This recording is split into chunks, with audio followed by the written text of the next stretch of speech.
Hello? Yo, what's up, everybody? Happy Monday. Welcome to the stream. Yeah, that looks good. Yo, what's going on? Everybody have a nice weekend. Hopefully you did. Thank you all so much for the subs and the warm welcome on this beautiful Monday in Akron, Ohio. Spike Owens, Ryan, Janksy. Thank you, Connor, CMT, and Horsey, and Trippy Twitches. With the subs, thank you all very much. Appreciate it. I played a lot of Tears of Kingdom this weekend, and I didn't get to play nearly enough Tears of the Kingdom this weekend. Dang. Yes. It was a wonderful experience just romping around Hyrule again. I don't have any aims really. You know, I'm barely following the story. I just am kind of I'm just exploring, walking around, encountering monsters that I do not have the weapons to defeat yet, and still trying to do it. Thank you, Woods Warrior, for the Prime sub. I saw the Twitter thread of the poor Koroks, dude. Why would... People are messed up. Humanity is messed up, okay? It's messed up. Do you see the Twitter thread of all the messed up stuff people are doing to the Koroks? The Korok space program. Man. Yeah, they really said, oh, we're just going to let people do whatever they want this time around. Trippy Twitch has been trying to craft rockets with max fan power and ramps. I know, right?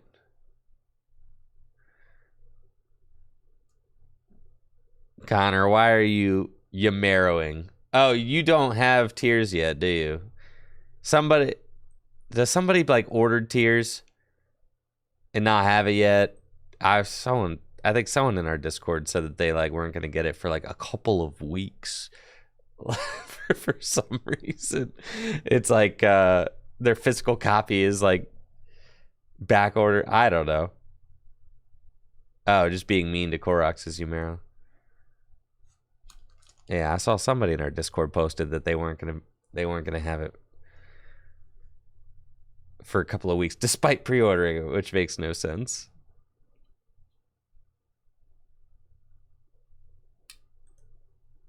But yeah, Tears of the Kingdom has been awesome. I absolutely loved every Oh, incomplete Pokedex. Your pre-order was back ordered 2 weeks. Ah! Oops, I just clicked the wrong button. Sorry, guys. My bad.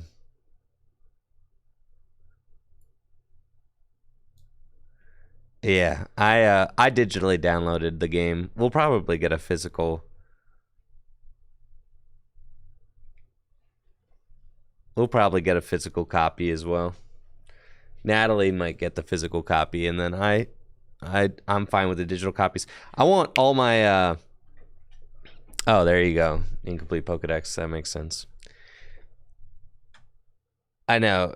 I like collecting retro games, but I don't feel like I need the physical copy of like modern games, so I'm okay to just download them. I have like a massive SD card or whatever on the Switch, and in my mind, I just want the games to just be available and not have to get up and switch the cartridges. That's the thing. That's how I want the console. You plop it in, you turn it on, and there's all the games. That's what I want. I don't want to have to clamor up to the. I don't want to have to like climb over to the TV stand and have to go like get my case of like 20 little mini cartridges. That's what I'm saying. I don't want any of that.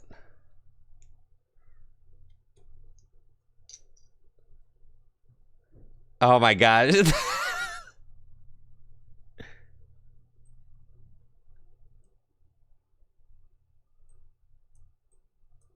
Absolutely loved every Oh, incomplete Pokedex. Your pre-order was back-ordered 2 weeks. Oh! Absolutely loved every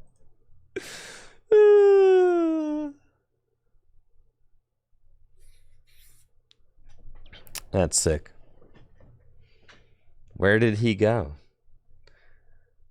Faded into the darkness.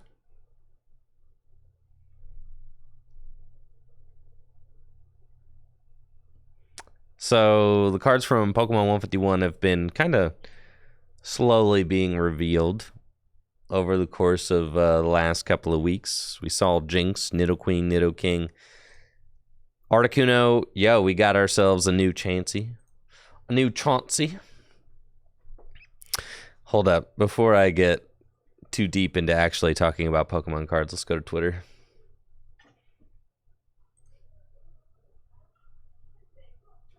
Did you guys see this? We have 2-2 left, I guess. Yes, I think we have 2-2 left, I guess. Be too cardy today at a... What? Dude, how is that the end result of that interaction? Dude, I don't want to play this game. Dude, I like... What is this? That's like the most... Be too cardy today at a... And there they go. What? Dude, how is that the end result of that interaction? Yes, I think we have 2-2 left, I guess. Be too cardy today at a... What? Dude, how is that the end result of that interaction?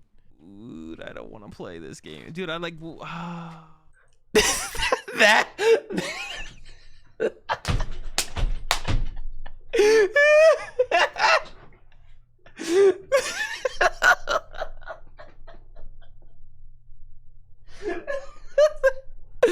That reaction right there is like... Ah...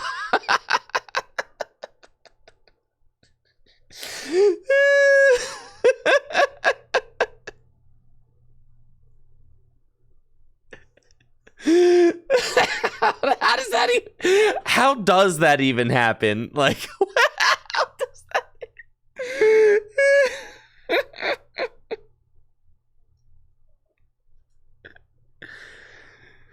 Like, how does that happen?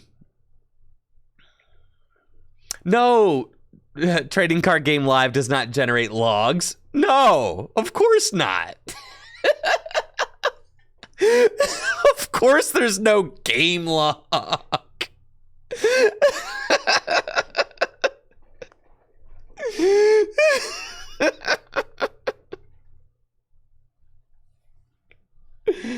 Of course there's no game log, dude.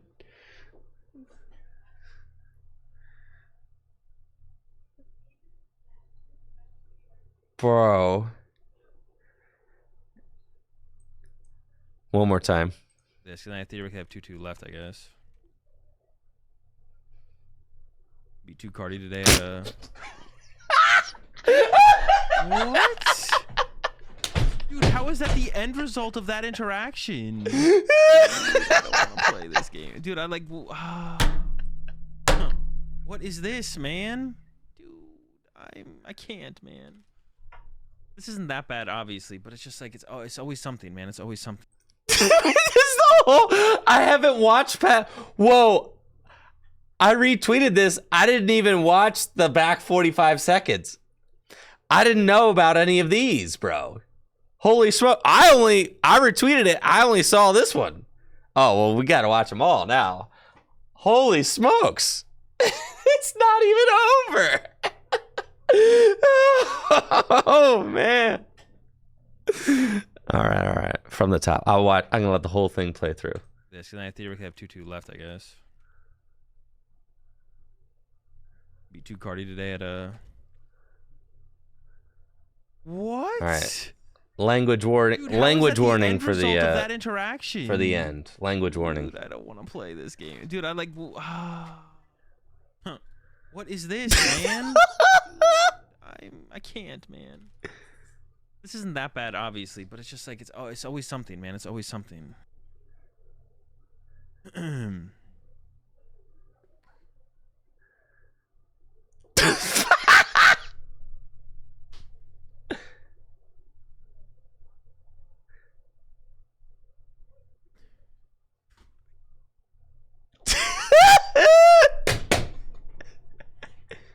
I can't, man. I can't with this stupid piece of shit game, man. I can't. I can't, bro. This, and I theoretically have 2-2 left, I guess.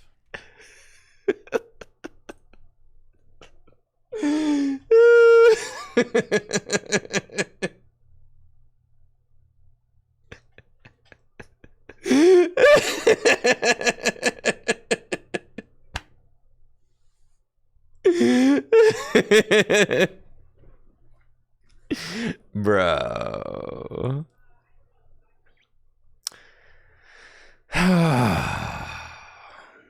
Boy, oh boy, oh boy. No, I'm not. Listen, I ain't getting into all the special event stuff, all right? We ain't going down. That's a rabbit hole we just ain't going down. But I have a tip.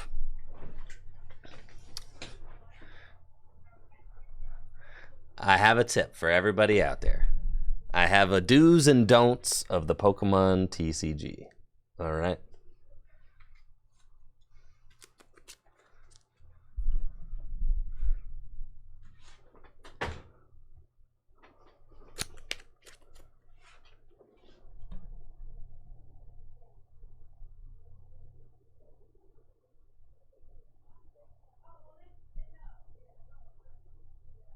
Is that in focus? Man, I can't see anything.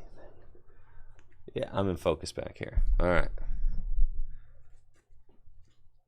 This is something that I haven't seen, but this is something that the community needs to be aware of. There is proper and improper etiquette when shuffle cutting an opponent's deck. When you are shuffle cutting an opponent's deck, it is customary to do this, okay? You want to know why? It's because it shows that you have no intent of rearranging your opponent's cards, taking a little peeksy pie, what's in their deck, okay? You always look away. Now, if you are not capable of shuffling a deck while looking away, then guess what? You shouldn't be shuffle cutting your opponent's deck, okay? Just give them a normal cut because you haven't earned it, okay? But once you level up and get to the point where you are able to look away while shuffling a deck, then you've unlocked that skill, okay? You can now shuffle cut an opponent's deck. This is not how you should shuffle cut an opponent's deck, okay? You should not be doing this.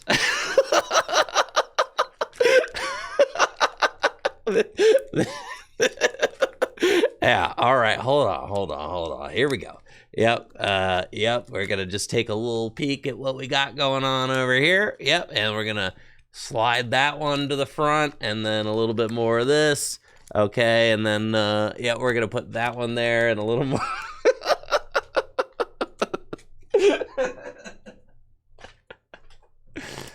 Okay.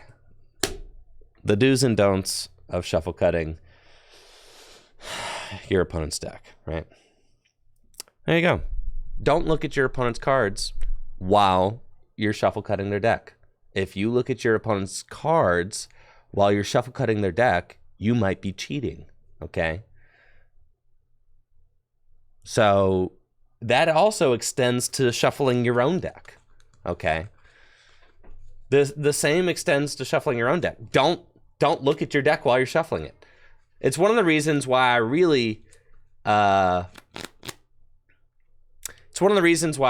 advocate for riffling, right? Because the whole deck is face downwards while you're riffling, so you can't actually see the cards. Like, there's some protection against that, right? When you're riffling, like top down, you can't actually see the contents of the deck. You know, if anybody is like really eyeing up their deck as they're shuffling, they probably have some idea of where those cards are in the shuffle. So when they present for a cut, you know what I mean? Like, don't do that. So it's another reason why I very much advocate for riffle shuffling. Again, you cannot see the cards as they are being randomized, right? But it's also always good practice to not look down at the deck while you're shuffling it, okay? Don't look down at the deck, because when you are like looking at the deck, then you can see it, right? So there you go. And it's like, and that's cheating. If you're looking down at your deck while you're shuffling it, right? And say like, you know, because it'd just be very easy to cheat. So say like, I see this judge at the bottom of my deck. If I'm like looking down at my deck while I'm shuffling it, right? And then I cut that judge to the middle of my deck, right? Now I know that the card that was on the bottom of my deck is in the middle of my deck. Then I present that deck to my opponent to cut it. And if they've been cutting towards the middle, they might cut me right into that judge. So like that, there's so many ways like you could cheat if you're looking down at your deck. So don't look down at your deck. It's another reason why it's just riffling is always better, right?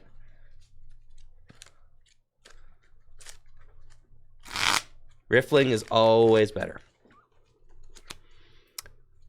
But I do like a combination of all techniques. You do a little riffle, a little mash, some random cuts. I pretty much always, a lot of times I'll like give my deck a little cut just as like an added, I don't know, just like another extra thing. I like to do riffles, then I, you know, might do a mash, then I might do a riffle, then I'll do a little cut, and then present, right? That's usually my thing is I just do like a little, just to like, you know, I really have no idea what's going on in that deck, you know, just as random as possible, right? So, anyways, be wary. Don't look down, you know, at your deck when you're shuffling it. Definitely don't look down at your opponent's deck when you're shuffle cutting theirs. You know, there you go.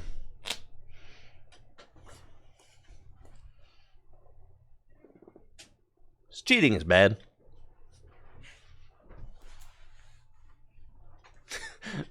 My eyes are up here. That's fine. If you can't riffle, then you can mash shuffle at an angle so that you can't see the cards, right? It's the same.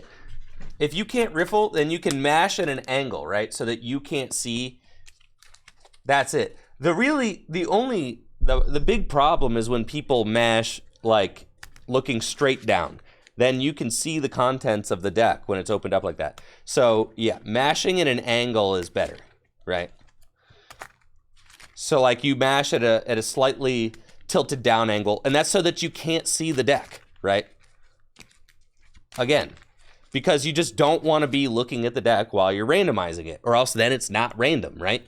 Just period. It's not random. And then definitely, if anybody is shuffling with the deck facing them, that's a huge red flag, because that's just, they're just looking at, this is their view when like, bro, if you're shuffling with the cards facing you like this is what you see, bro. Like you're seeing though, this is not random, bro. This is not random. I see all these cards and where they are. Right? So, yes, if you are mashing, that's fine. You mash at an angle so that, again, it's like a, you know, mash at an angle like that so that the deck is facing downwards so that you can't see it. That's the best thing to do if you're mashing. Yeah. How do you riffle midair?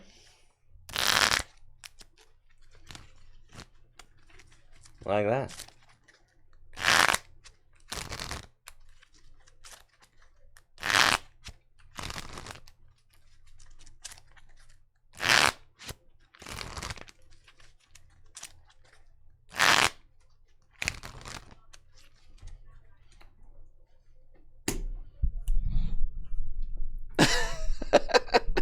I'm going to throw so many cards practicing that. This is the Magnezone deck, yes.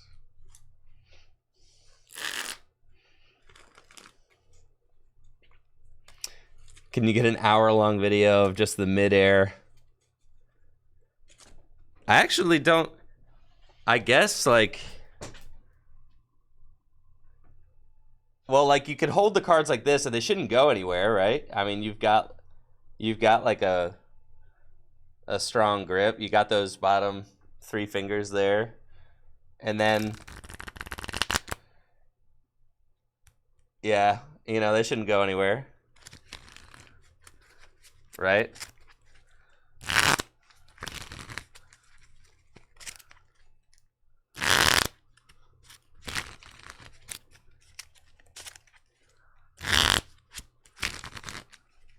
Well, my decks aren't curved. They're perfectly flat. And you want to know why they're perfectly flat? You got to master the bridge, dog. It's the bridge. If you riffle without the bridge, then your deck going to be looking like an umbrella. But got a bridge, dog. Got a bridge. See, that's the riffle. If you just do that, then your cards will all be bent. But the bridge, whew, there you go. That's a perfectly square deck right there.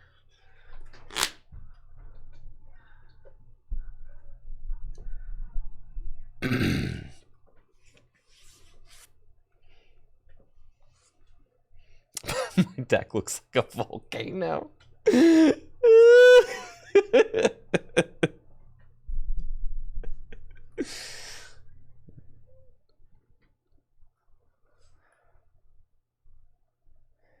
Any tips for shuffling with double sleeves? That's the thing. If you're double sleeving your deck, it's just harder to shuffle.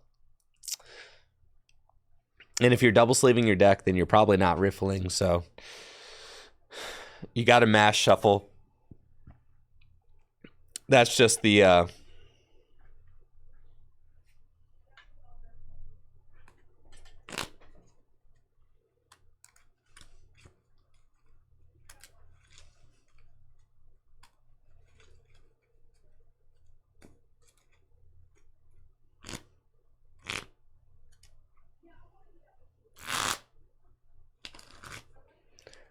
Well, Jacuxis, it's good to randomize the methods you use. Riffling is the best form of randomization, just is. But then you also, it's good to combine that with like random cuts and mash shuffles. Really, I think all 3 techniques is the best way to randomize your deck. Riffles, mashes, and cuts. If you're utilizing all 3, it's the best you can do to present a fully randomized deck, or at least as close as you can get.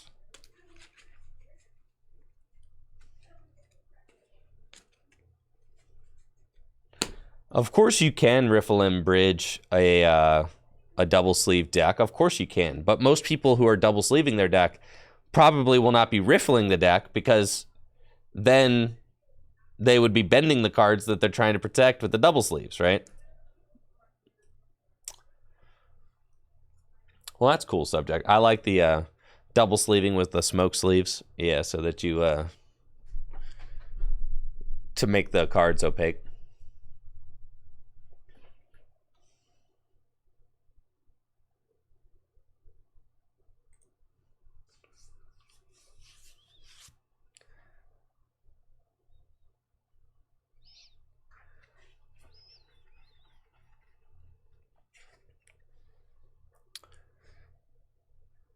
Matt Wish says he riffled my double sleeve commander decks. It's an art form. Yeah, 100 card double sleeve deck and you riffle it, that is impressive.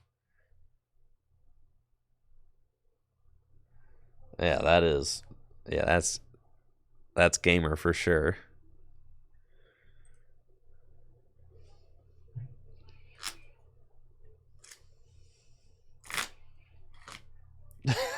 You rip a phone book in half with that grip strength. True. Let's see, I'm gonna open Chatterino again. I accidentally removed. See, chat, you're gone. I need to add you back. Let's see. Tricky Jim. Should be as simple as that. All right, chat's back. Welcome back, chat. Welcome back, chat. You've been added to the overlay. I'm going to put you somewhere where you can't get in trouble, though. Over there. That's fine. You can hang out right here.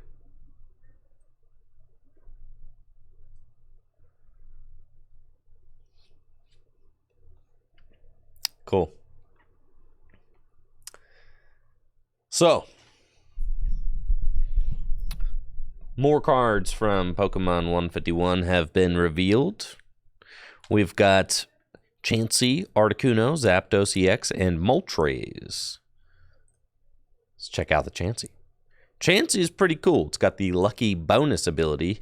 If you take this Pokemon as a face-down prize card and your bench isn't full, you can flip a coin. You can put it onto your bench, flip a coin. If heads, take one more prize card. This reminds me a little bit of... All cards remind me of other cards, right?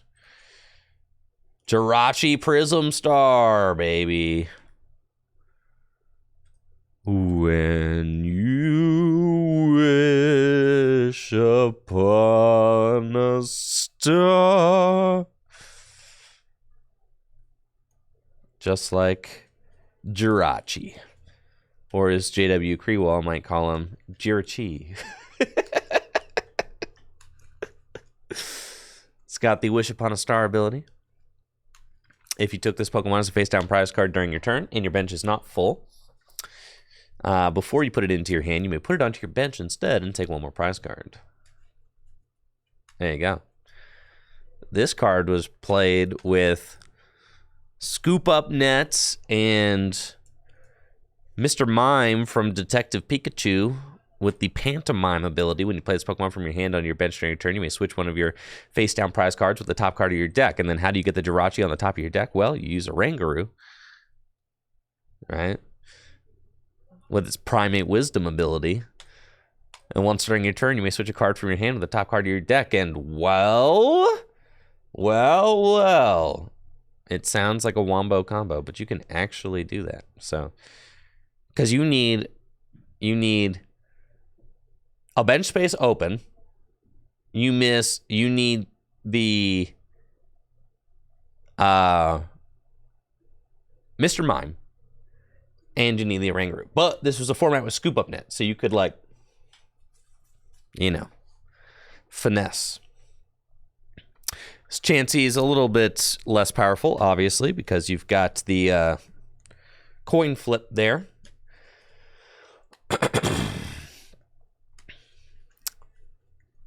And there isn't Detective Pikachu in the format anymore, so... And there isn't Primate Wisdom in the format anymore. Those cards are all gone. So... Well, you could Peonia to put the Chansey into the prizes. But then, you got to flip. Could be playable in Gym Leader Challenge format, as there are good Blissies anyway, right?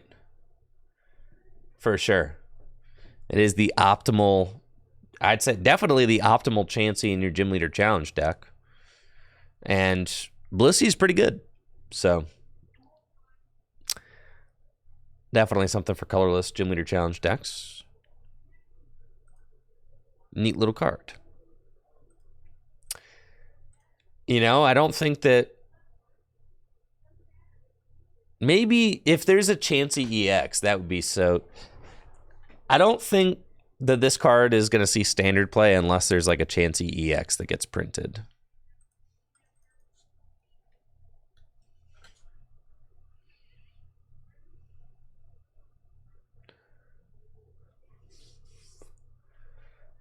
No. YRG, no. Did I say Blissey? Yeah, unless they print like a Blissey EX, I don't think that card will see play in standard. But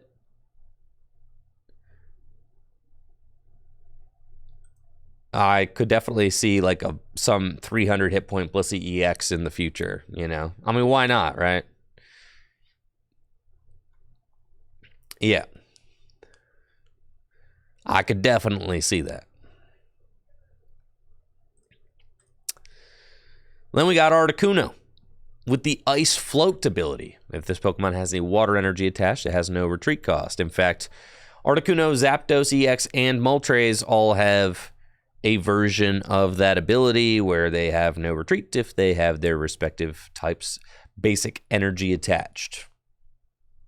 Then Articuno has the Blizzard attack for 3 water energy, does 110 damage and 10 damage to each of your opponent's benched Pokemon. Excuse me. It is weak to lightning and resists fighting. That's interesting. I don't feel like...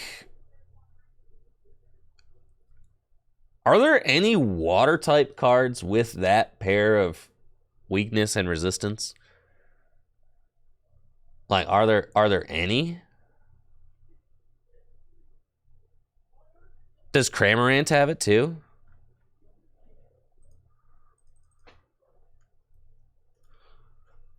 No way. Cramorant resists fighting? Okay, cool. I haven't noticed that. Because this one doesn't. Right? Which is interesting. They're both weak to lightning. This one doesn't resist. But this one does.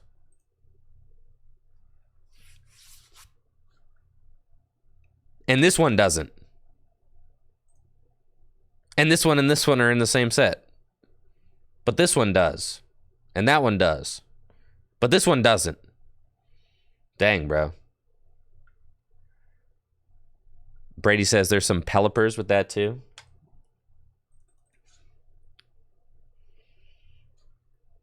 That's not how you say Pelipper.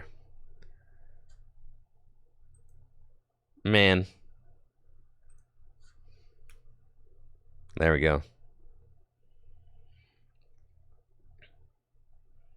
Yeah. Pelipers stay resisting fighting. That's cool.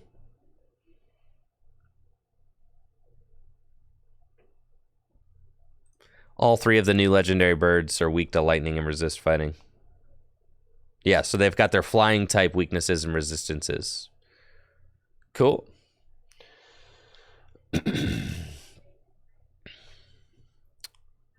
Zapdos EX. I think that Articuno is kind of the worst of them, honestly. Zapdos EX is pretty cool. Obviously, an EX Pokemon, 200 hit points, fighting resistance, lightning weakness, a 3 lightning energy attack, meaning that it'll probably just see play in standard with like Miraidon decks, Flaffy decks that like are all about lightning energy. This is not going to be Lost Box compatible or anything like that. This is just straight up a lightning box card. This card purely for lightning box. That's it. Right? Purely for your Miraidon deck. 120 damage, 3 lightning energy, and 90 damage to one of your opponent's benched Pokemon that has any damage counters on it. Manaphy's seeing a lot of play right now. There are ways to get rid of Manaphy. If you are playing 200 HP basic, that's fine. If you're a mid-Rhydon player, then you embrace that. Listen. Yeah, if you're a mid-Rhydon player, then you're all about the 200 hit point double prize Pokemon. That's just... You're already invested into the glass cannon lifestyle, so that's what Lightning's all about.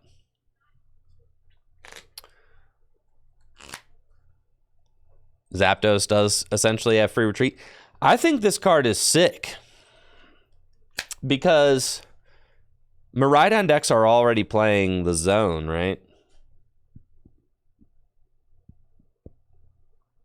Playing this guy, right? This guy can go knock out a Manaphy real easy with the magnetic tension attack.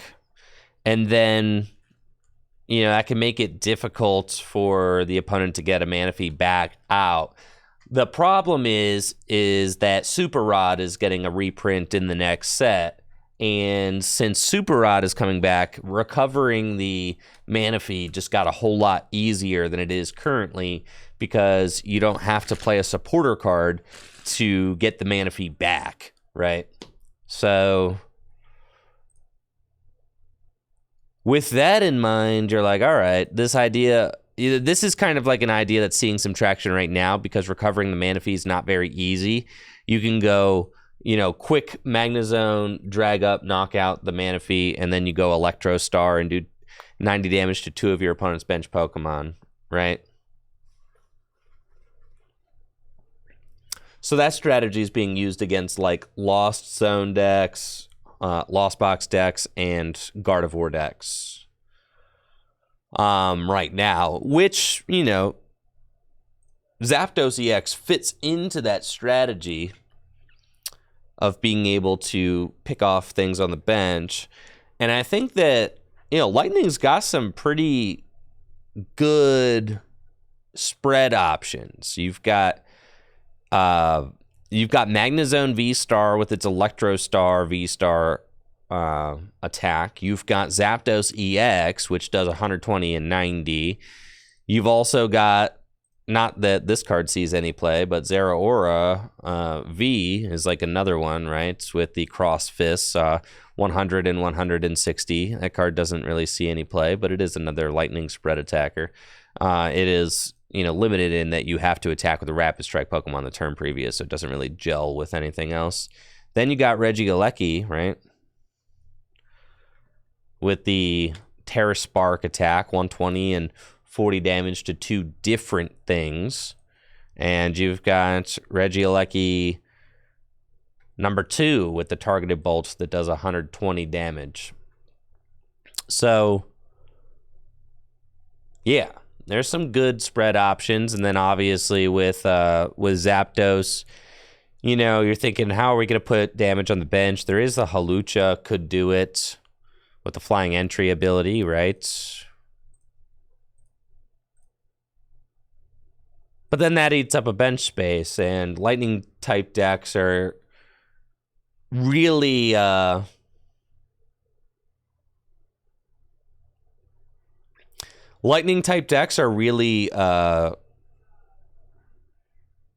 on bench space, right? Pretty much all Miraidon decks are going to be like explosively searching out their basics, getting Miraidon into play, getting Flaffy and, getting Mareep into play and stuff like that. So, another Pokemon on the bench eating up bench space is not, the Regieleki V and Regieleki V Max are already kind of being phased out of Miraidon decks, as they're being built right now. And we're seeing a lot of Flaffy variants kind of taking their place. So, one way that you could circumvent that is if you played like Radiant Alakazam, right? Takes up 1 bench space, and you got the Painful Spoons ability. You can like move a damage counter to something and then knock it out, right? So that's an option.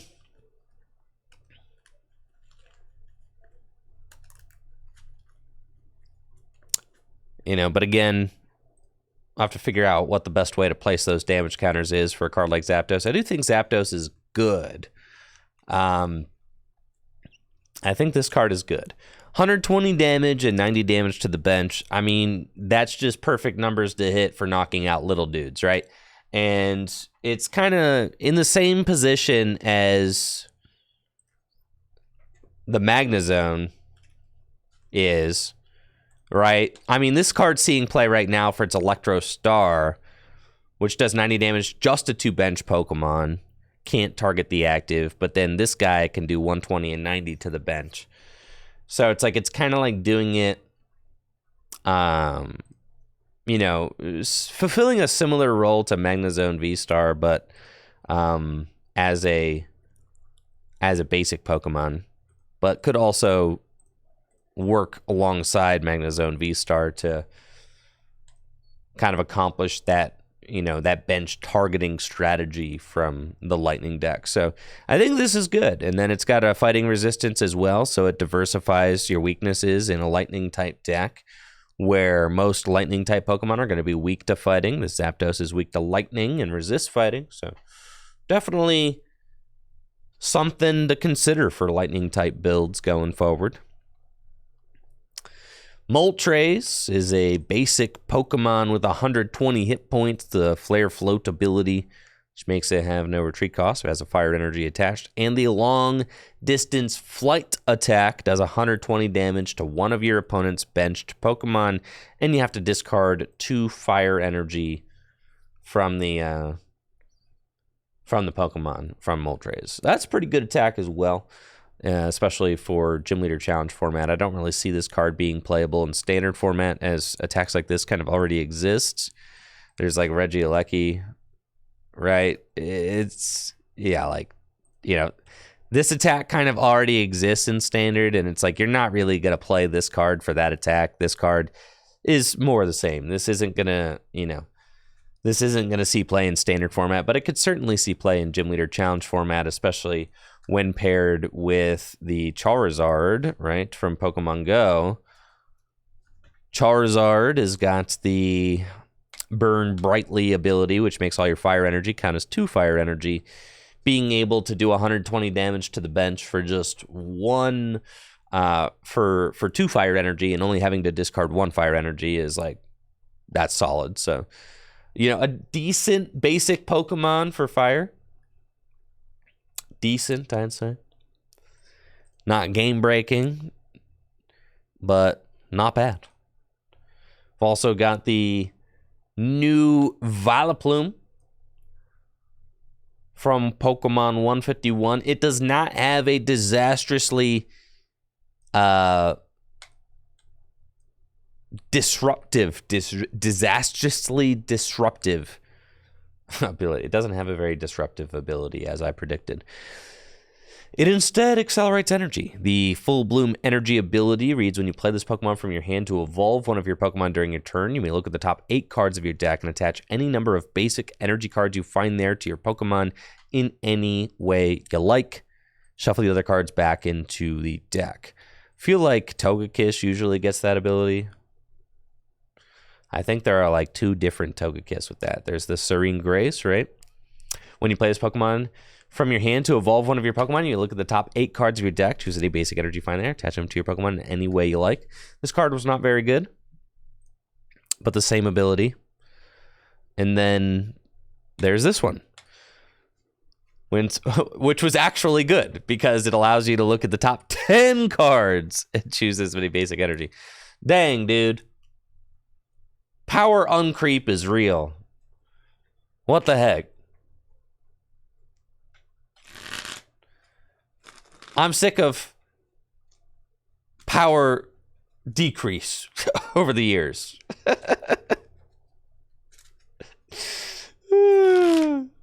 That's funny. So yeah. Vileplume's got that Togekiss treatment. The Full Bloom energy ability. Very cool. We got Vaporeon. It is not very good. No wonder I didn't see this translation on Twitter. It is not. That is not a very good card. Mewtwo. Oh yeah, Mewtwo, Ditto, and Snorlax. Let's take a look at these. The Ditto is pretty cool. It's got the Transforming Start ability. This ability can be used if this Pokemon is in the active spot and only on your first turn. Search your deck for a basic Pokemon except any Ditto. If you do, discard this Pokemon and all attached cards and put the Pokemon in its place, then shuffle your deck. This is interesting because it basically allows you to run a 5th copy of your best starter if you want to, right? Basically, if you want to run a 5th Comfy, here you go, in your Lost Zone deck. I think that Ditto as like a 1 or a 2 of in those kinds of decks is incredibly strong. You could play, you could play 4 Ditto. That's a lot of deck space though, right? Right. I think that I could see it being relatively common to run one of these. Will people? I don't know. But like, all right, let's actually look at this. Okay.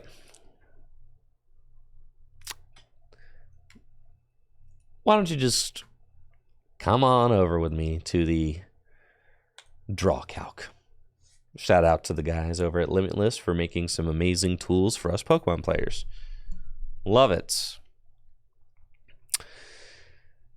Let's take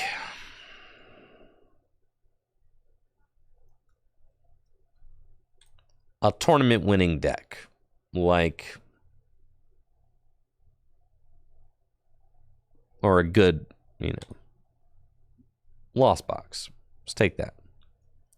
Grant Manley's Lost Box deck. Okay, there's 12 Pokemon in here. How many good starters do we have in this Lost Box deck? 4, but there's 12 Pokemon. Everybody else is like, you really don't want to start. You want to start Comfy, right?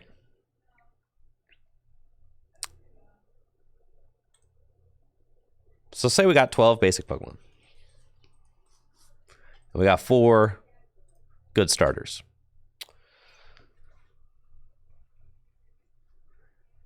Your odds of starting... Oh, my thing's in the way. There you go.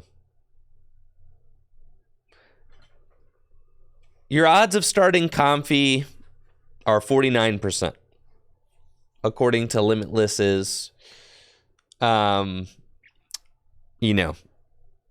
hand calculator. And you can do this, like say we've got 13 Pokemon and 5 good starters.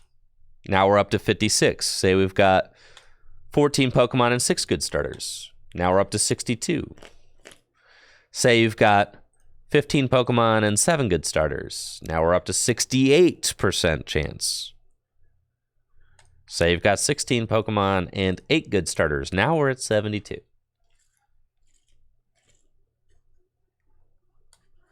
So you can see, very directly how,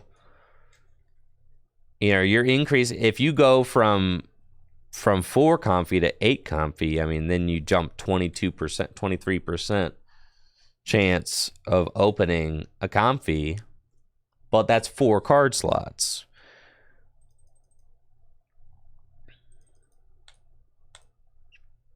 Going from 49% to...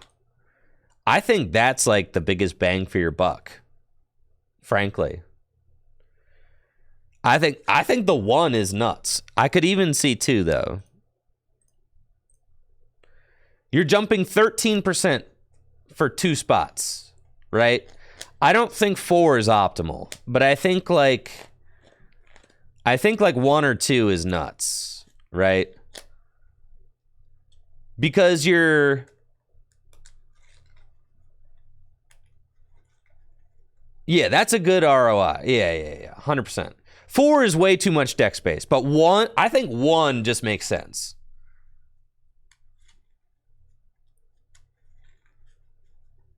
Like 1 seems great. And that's the thing, is if you only play 1 or 2, they're just easy. They're easy. Playing bad cards is great because then you can Lost Zone them, right? But one of the biggest issues with Lost Zone decks is not opening Comfy, right? It's terrible. You got to waste a switch card just to get the thing out of there.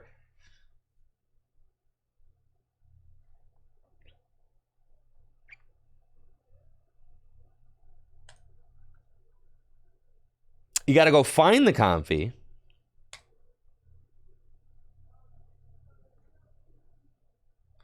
All right. Say we look at a bad list like this. This 13 Pokemon.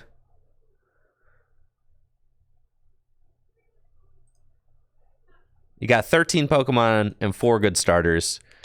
This is why it feels like you never open Comfey in the Goodra deck, because you literally don't.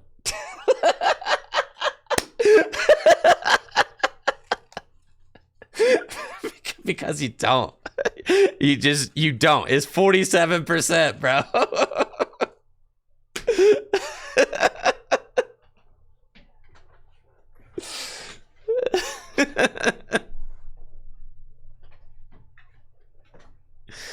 So say,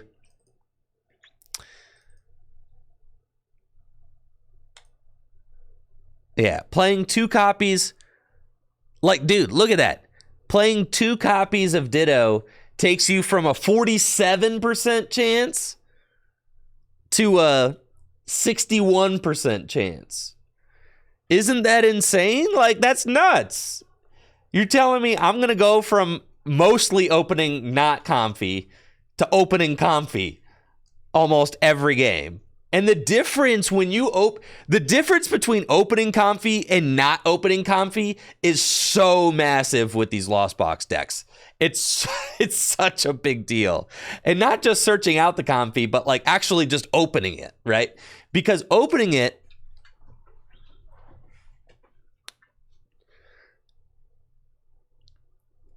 the Comfey allows, over the course of the first 2 turns of the game, if you go first, right, that's 2 more flower selectings that you get without using a switch. It's insane, right? If you open Comfey, it's like you're getting like probably on average like 2 more cards in the Lost Zone at the very least, and you're saving a switch. It's crazy.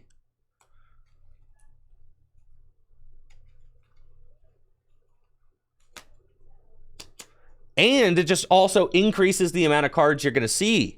So, like, not only are we talking more cards in the Lost Zone, we're talking more cards seen.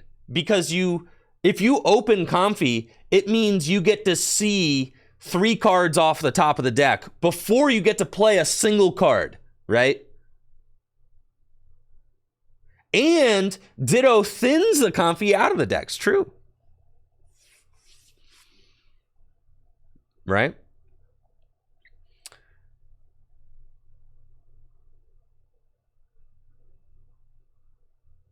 Yeah, that's crazy, dude. That's crazy. Yeah, this card's nuts.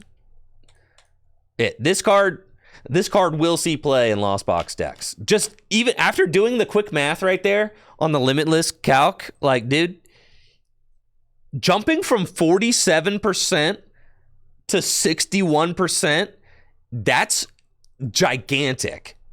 You know, that's the calcs for the Goodra deck.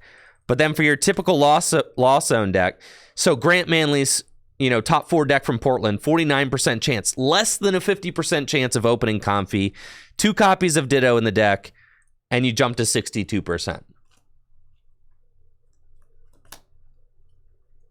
Right? That's massive.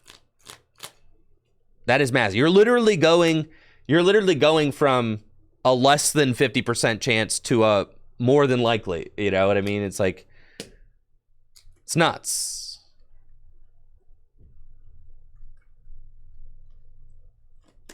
And like I said, opening Comfey, I did include the Pokemon line, right? Because Grant's Lost Box deck only played 12, right? Basics and 4 Comfey. And then if we have 14 basics and 6, so that's with 2 Ditto, right?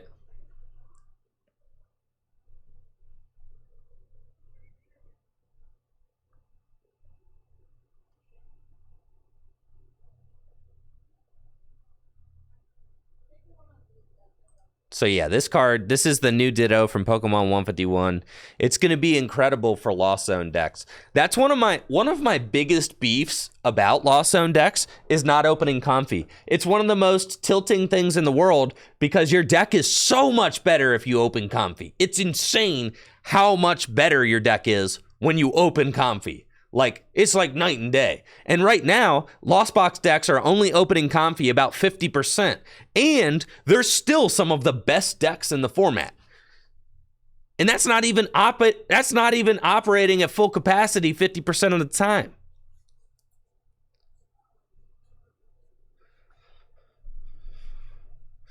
That's true. It's good for opening Arceus. That's true. So let's do that. If we're talking about, dang it, dude. I think 1 to 2 Ditto is optimal. I think you even get a ton of mileage out of just 1. You jump almost 10%, like 8% just for 1.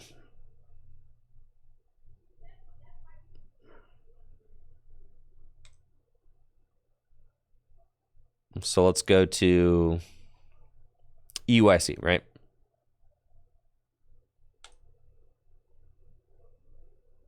Not there. EUIC. So you take an Arceus. 17 Pokemon, bro. I don't know. It seems like a lot.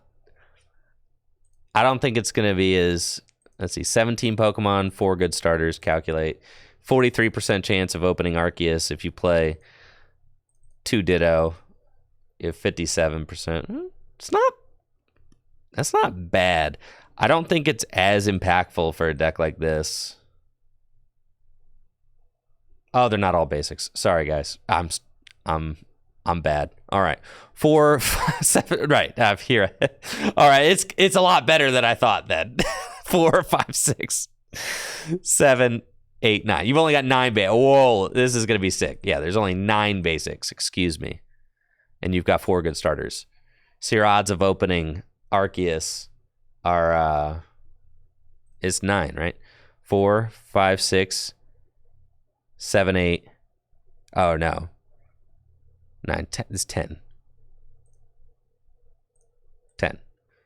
53% chance of opening. One more time. Is it 10? 4, 5, 6, 7, 8, 9, 10. There's 11. Yep. See, this is why we double check.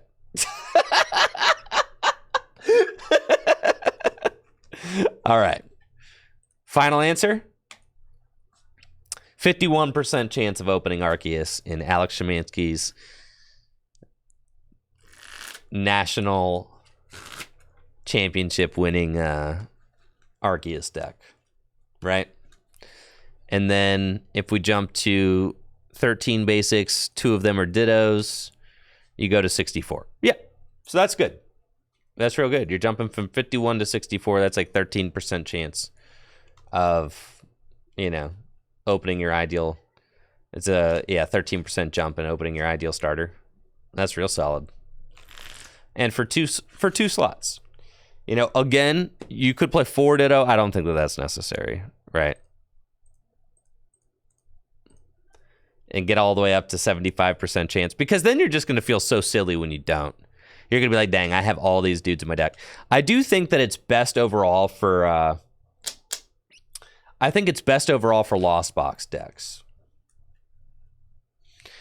And that's for, the fact that Lost Box just increases in power so much when you open Comfy, right? I mean, it's such a drastic difference. The amount of cards you see on turn 1, turn 2, the amount of odds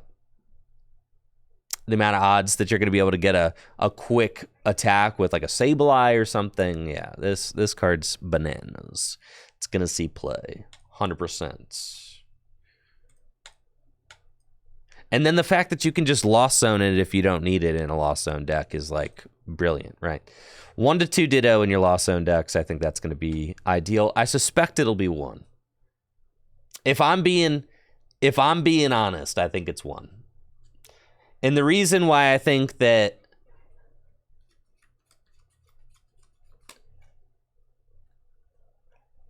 I also think that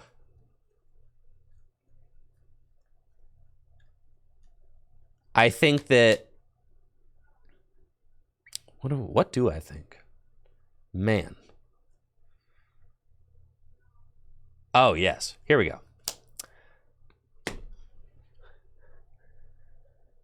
One of the things that makes this card such a good pair in Lost Box decks is that they play 8 switch cards, right? So even if you don't open the Ditto, seeing it on turn 1, odds are you can switch it into the active, right? That's another thing that makes it so good in Lost Box deck. This card is like literally handcrafted for Lost Box. It's exactly what Lost Box decks want. This is another out for finding like completing combos. If you want to have like a Squawkabilly EX out, but you don't want to play 2 Squawkabilly EX, this could be a way to get the Squawkabilly out. So what is Ditto surrounded by here?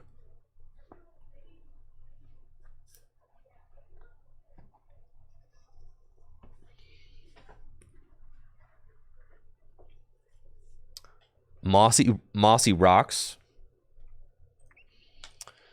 Yeah, Ditto does a lot of cool things. You can get any basic Pokemon in a Lost Box deck with Ditto. You could go get Dragonite. If you have Sky Seal Stone in your hand, you could go get Dragonite. You get Raikou. You could get, whatever.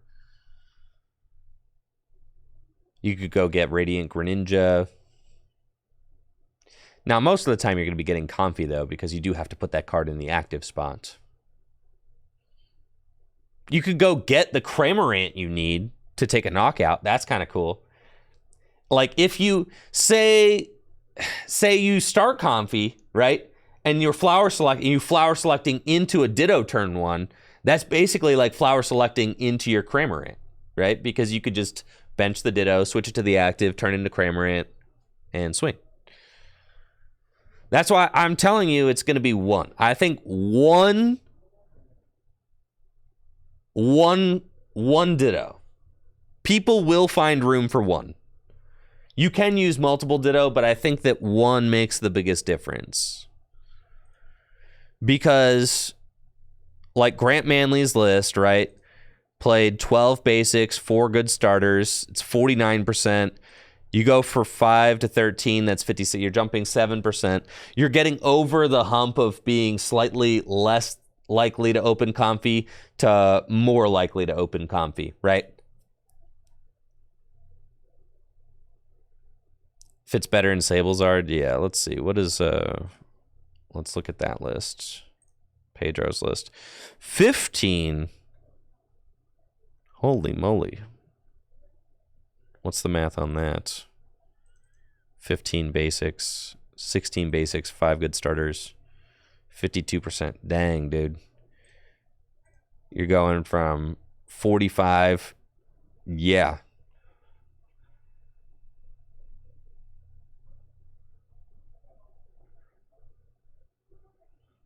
I don't know. What do we cut? We'll figure that out when we get there. This card isn't going to be released in English for a long time, so lists will change a lot between now and then. So yeah, most Sableye decks are not using that Malwa package anymore. It's true.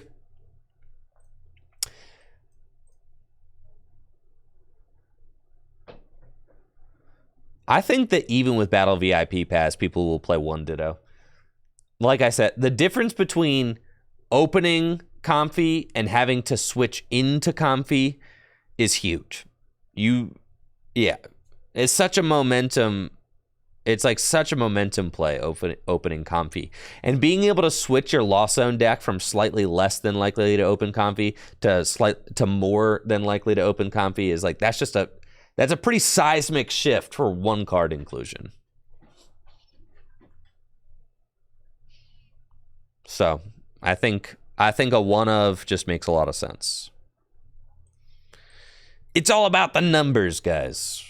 It's all about the numbers. Snorlax with the Gluttony ability. Once during your turn, you may put 2 leftovers cards from your discard pile into your hand. Well, that's funny. And then Thwomp Press, 130, 30 to itself. So this is a leftovers recoverer.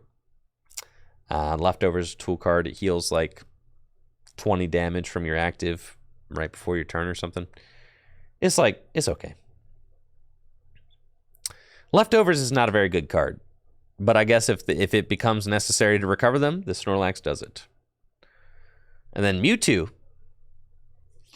is a Psychic Attacker, Reflector Barrier, 20 damage. During your opponent's next turn, if this Pokemon takes any damage from attacks, put the same number of damage counters on the attacking Pokemon that the Mewtwo takes. That's kind of interesting. So if it gets smacked for 200 damage, put 200 damage. Now your opponent has to play into that. You know, I don't think that this card will see any play in standard formats, but could be cute in Gym Leader Challenge, though I do think that the other Mewtwo is better. The one from Crown Zenith. And then 130, discard 2 energy from this Pokemon for 3. Dex could run Snorlax to be like Propagate Egg. That's true. You'd have to like, I mean, it could. It's an interesting combination, right? Because you can recur these cards from the discard pile. You could. I don't know that that's 100% necessary, but maybe there could become some interaction where that's like, yeah, superior energy retrieval and backs. I think it's better just to run a for like superior energy retrieval and backs caliber. It's better just to run a Bibarel line. Just run a 1/1 Bibarel and just draw into some extra cards. Surely enough, you'll find some battle VIP passes or something to superior energy retrieval away. Yeah, maybe Sander is looking at this card. But Sander probably also likes Block Snorlax. Yeah, for sure. Maybe Sander likes this card. Who knows? Anyways, that's the new cards. Fun stuff. Who's excited to play Pokemon Trading Card Game live? Oh, baby. Let's go.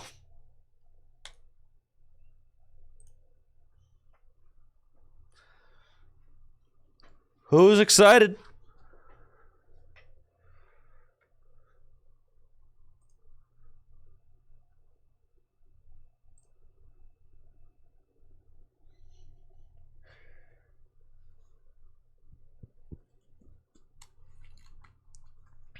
Have I run into the new glitches? Of course it's ready for full launch. It's the best game ever made.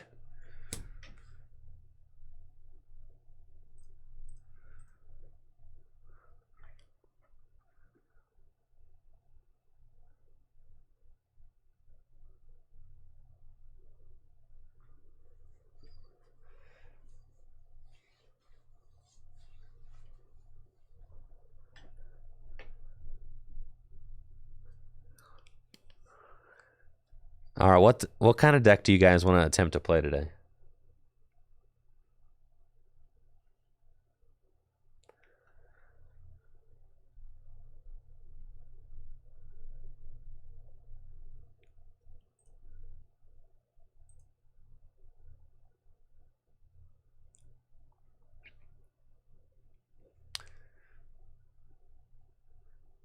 Is it time for the Oinker? The pig?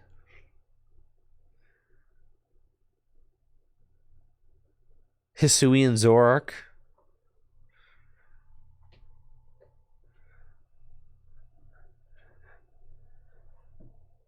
Oinka Clock?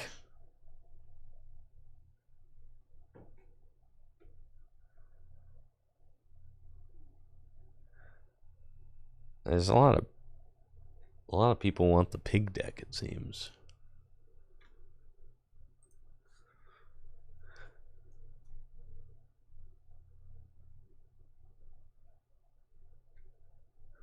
Okay.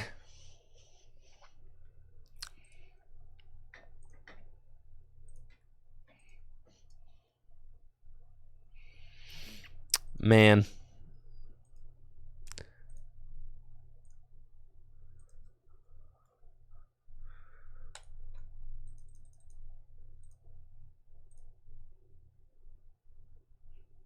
What's our win condition?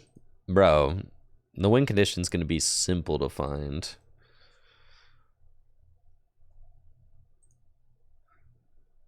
That's got to be the dude, right? No, this is that dude. 70 HP, 1 retreat. This one's collects. They all have a single retreat. This one draws cards. We're going this one, I think.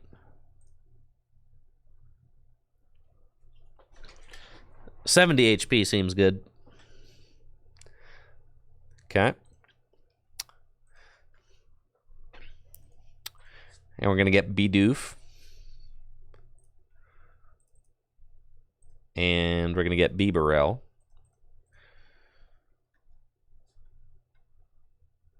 You can't beat one-hit KO decks? Watch me.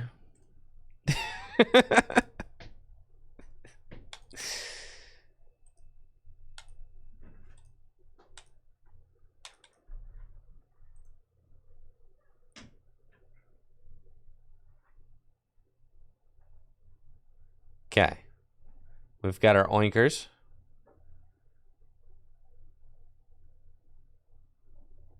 We got paths and stuff. Yeah, Guardy ain't beating us, dude. We're chilling. Not only that, we've got the secret sauce.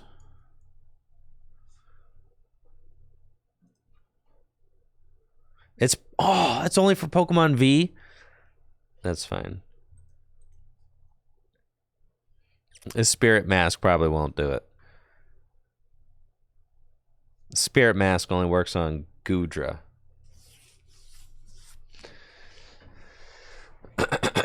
Full face guard? Yeah, we'll probably just play the full face guard. All right.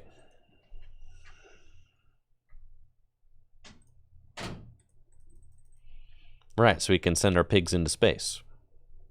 Naturally. And then...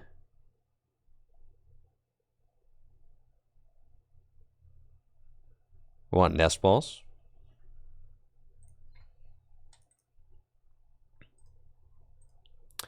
Are we playing Battle VIP Pass? You don't need to play Battle VIP Pass in the pig deck.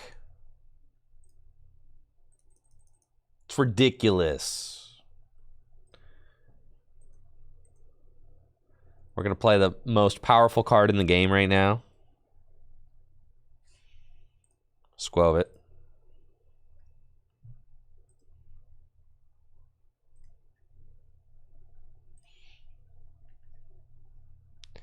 Sharon's Care.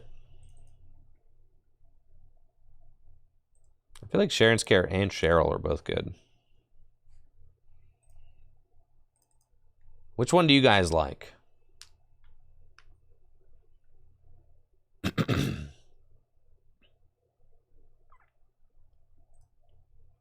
Level Ball is better. Yeah, I guess Level Ball is like effectively doing the same thing. That is unless...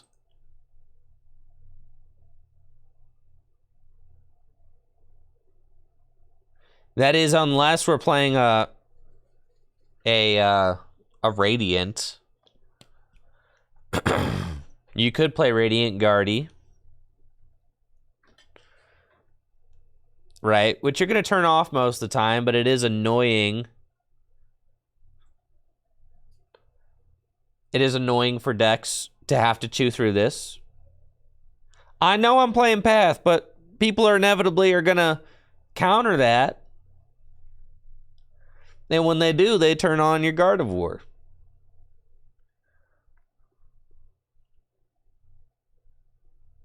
Radiant Charizard. Well, let's talk about the energy situation. We're playing 4 V-Guard. And we're playing some double turbos.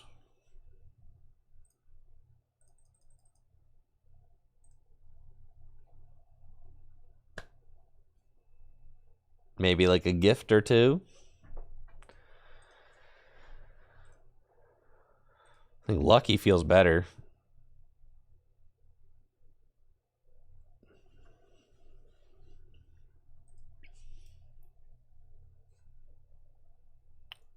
Yeah, I think you don't need any more than 10 energy.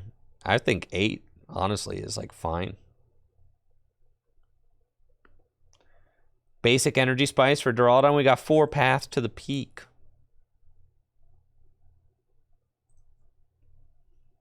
You're going to want at least a couple of boss's orders.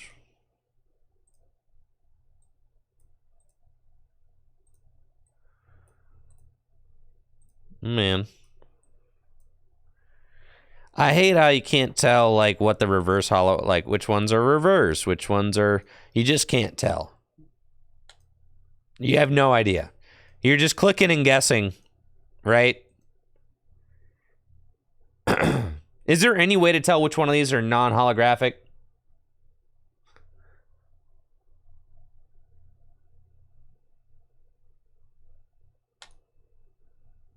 Or are you just, like, clicking around until you find it? There's no way, right? Got to remember the order. Oh, that's sick. Love that. Okay, cool. Just checking. Just smell it. That's how you tell. Click and pray. Love that. And that's cool. Okay. Just curious. The order isn't even consistent every time.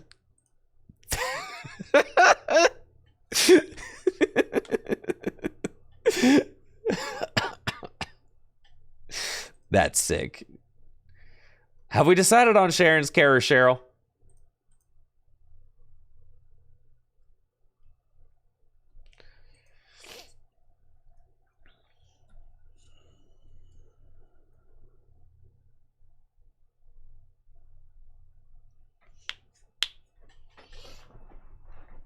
A 3-2 Sharon Cheryl.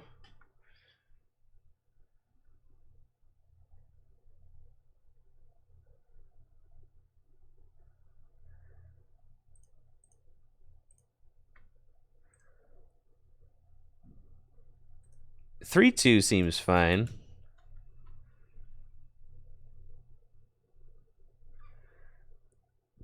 I think that seems okay. 2 bosses orders, 4 judge. How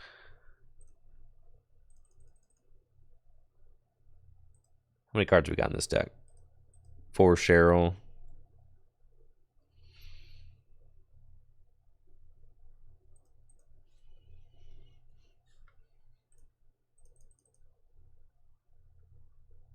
Oh yeah, we're cooking now.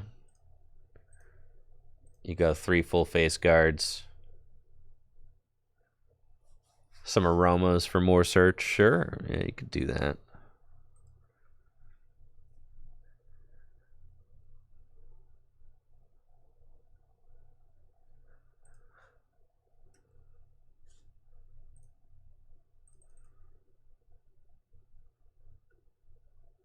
The horn.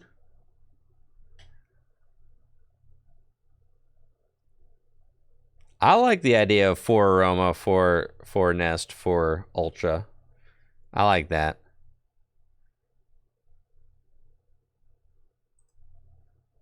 I'm telling you, you don't need this many energy, bro.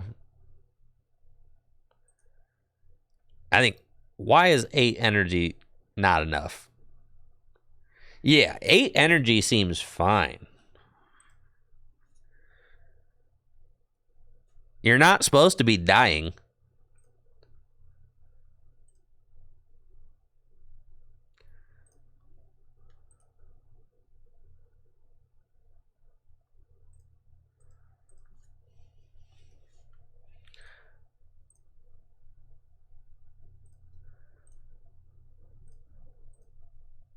I feel like 4 research is a lot. But yeah, Colress is kind of cool. You discard them, Cheryl. We only play 2 Cheryl. I think like a. We got no switch cards in here right now. What's up with that?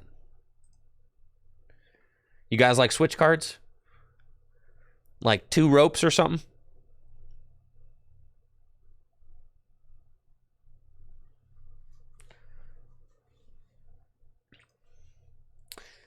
Two rope feels like the correct amount. And I do like I like a pal pad. Hope that I also am. I rock with the just don't, hope they don't. Sharon's kind of like a switch. Yeah, 2 rope is good.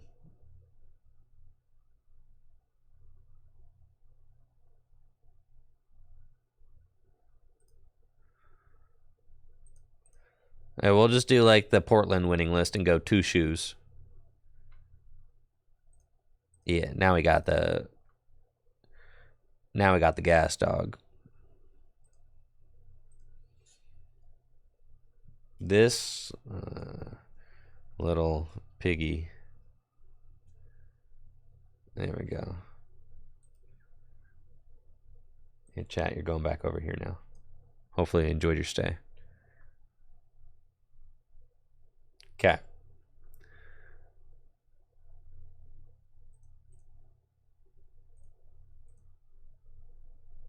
Deck customization. I need to outfit it with the most baller Pokemon TCG Live accessories.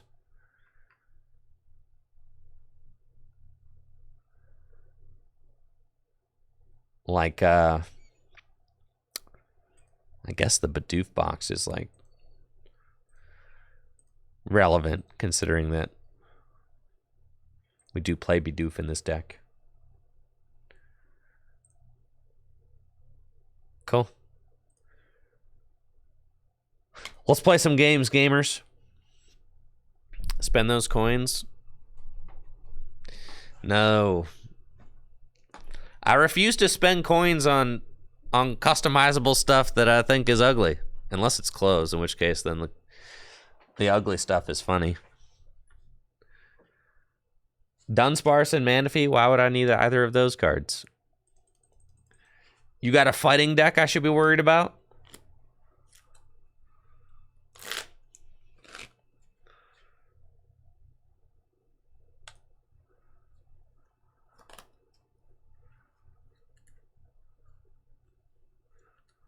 Listen, I'm about that four pig lifestyle. That's all I want. I just want the pig, and and then the other guys got bench barrier. Bro, who cares? Yeah, dude. We're chilling. Yeah, Bidoof has bench barrier.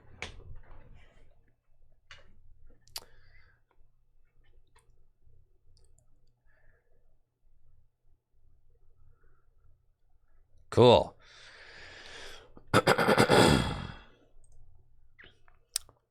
Let's go.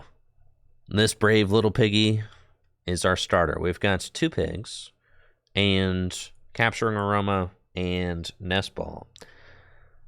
We're definitely slamming that path down, and we'll Nest Ball for a Bidoof. And then next turn, I'm hoping that Capturing Aroma flips a head so I can get an evolution. And then maybe, go Oinkologne, Bibarel, Ultra Ball, and turn 2 attack. It looks like we're playing against a Lost Zone deck. This should be a great matchup. We've got a lot of healing options in this deck. And going first, my opponents probably cannot get a turn 1 Radiant Greninja. Probably. Now, it is possible, but we're hoping that they don't got it like that. Looks like they're going to vacuum my path to get the turn 1 attack with Cramorant. That's fine. And they will spit innocently for the knockouts. Very cool. Here comes Lechonk. And let's go. That Echoing Horn is useless. But that's fine. Capturing Aroma is a Tails. So we'll go get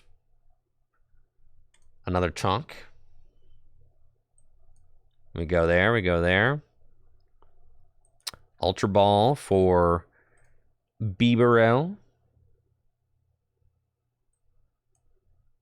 And then we'll Industrious Incisors for a draw of 5. Okay, no energy or anything like that, which is pretty cool. I am stoked about that. So let's Just be a little annoying. And then pass.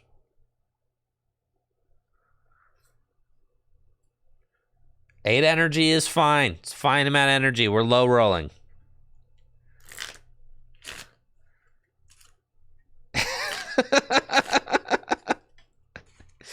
Eight energy is fine. It's totally fine. Thank you, Soul Self, for the raid of 4. Appreciate you.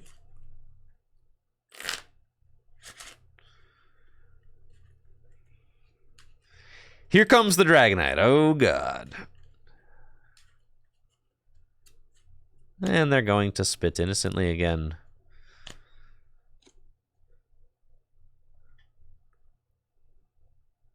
There's Squovitz. Linkalone. Squovitz. Nest Stash. There's one. We'll see if I draw into like a Cheryl first. We got a Sharon's Care, so we can play that. There we go. V-Guard energy. I don't think I'm taking the knockout. Man.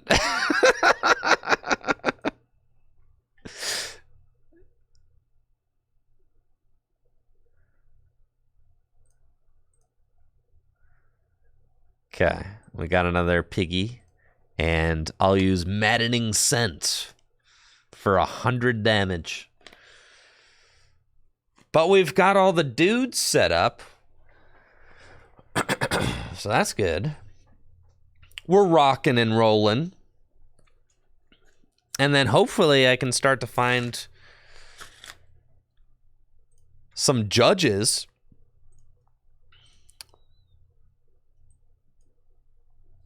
I think I have to sacrifice the Squovit. Sorry, I got a dry throat. Water.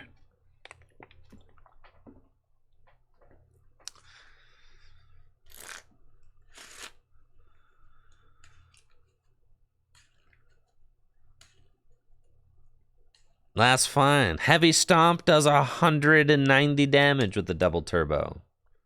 We're chilling. Yo, what's up, Pixie girlfriend? Welcome to the stream.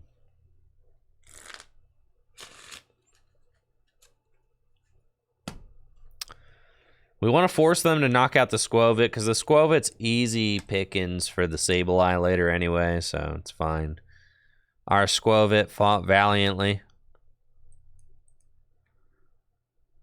And I'll just research instead.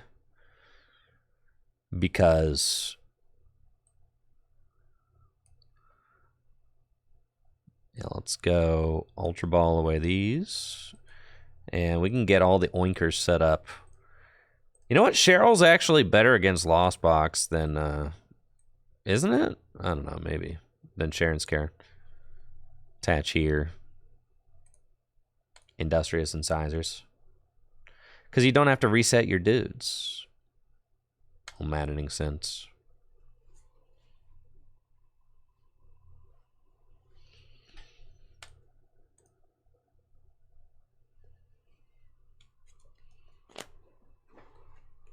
Yeah, Cheryl makes Sableye useless. That's cool. They're going to have a ton of cards in the Lost Zone. Yep. This is going to be 10. I've got a pretty solid board. I mean, this is what we want. 3 pigs and a beaver. That is... fantastic.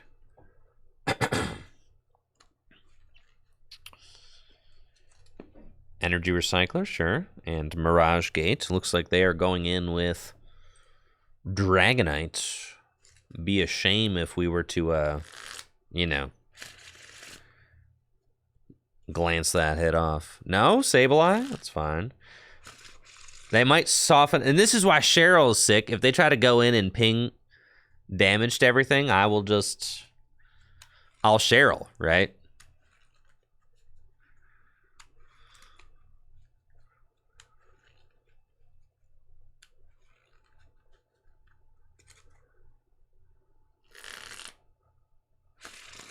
So that's exactly what they're going to try and do. See, they're trying to be cute and set up all my dudes. That's why Cheryl is better than Sharon's care. Yeah, and it's like, look at... Oh, you thought you were cool. You thought.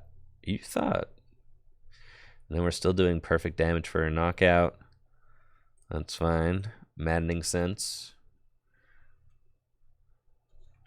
And I'm pretty sure you're down... Pig. Pretty sure you're down at least one Sableye over here. Yeah, you got a Sableye and a Clara in the Lost Zone, so maybe you got one Clara left. Perhaps. They've got a small bench. So I'm not doing a lot of damage with my first attack. But Dragonite does do 20 damage to all your bench Pokemon, so it's cool because they're going to soften up those dudes, make them easier to knock out later.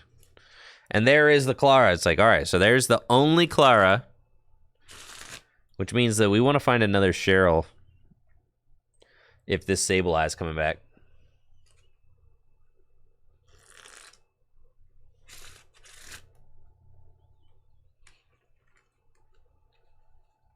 So they're going to Dragon Gale. I actually think I'm going to escape rope and just swing and judge.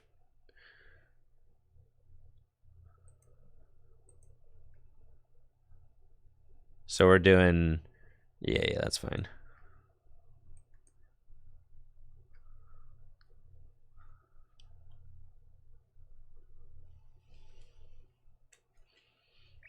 Let's go Ultra Ball.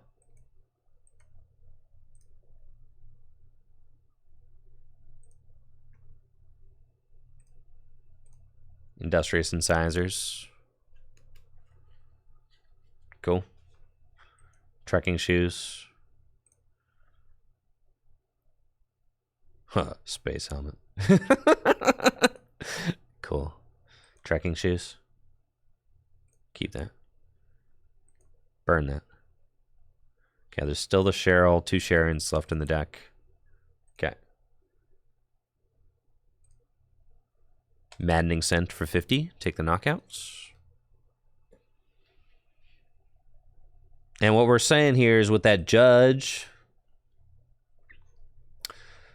you know, they might not have the Sableye play right here. So, like, they may just have to swing in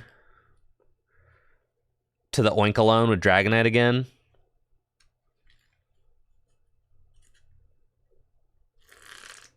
Ah, the Halucha. It's fine.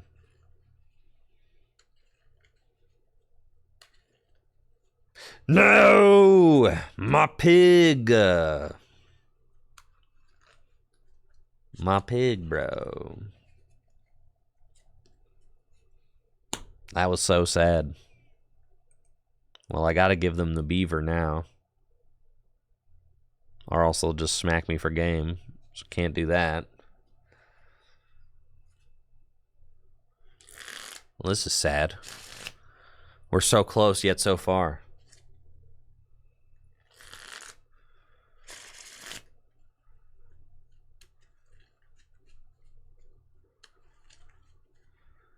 The problem with leaving Oinkolones on the bench is that they can just Sableye them.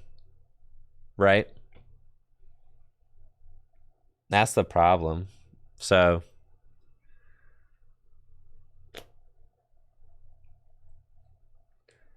So you gotta evolve up into the Oinks. You just need Cheryl. I think Cheryls are better against this deck than anything, really.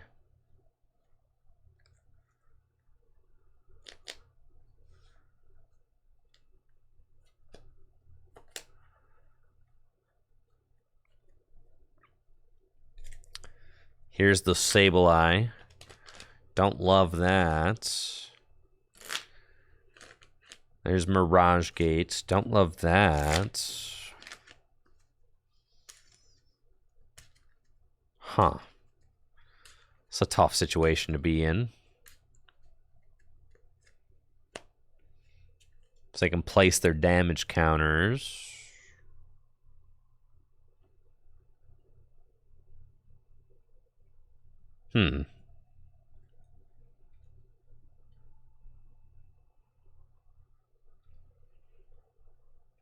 So what do we do here? You want to go for the tail smash?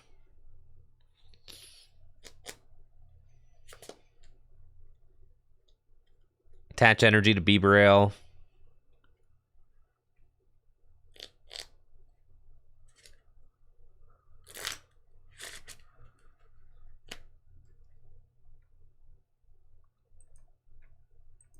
Yeah, I think.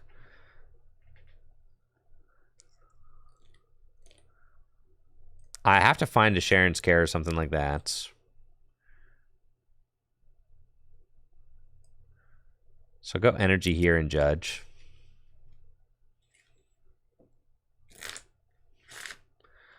The problem is, though, escape rope just wins them the game now. Right?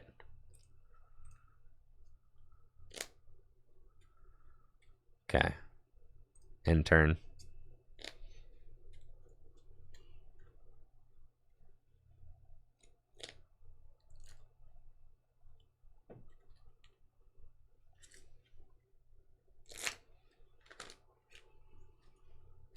Cross switcher? I don't think cross switcher is necessary. Probably just more Cheryls. That's all we want.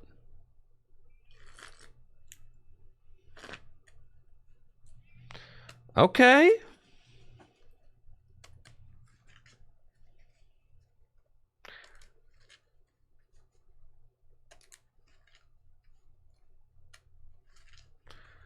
All right, they're very close to knocking out my fellas now.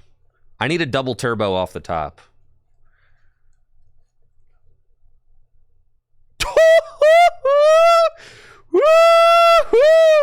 Let's go, baby. Let's go, baby. Let's go, let's go, let's go, let's go. All right. Industrious. Now we need a heads. Bro, if this is a heads, I'm so sick with it. Come on. Yes. I am so cracked, bro. I am so cracked at this game, dude.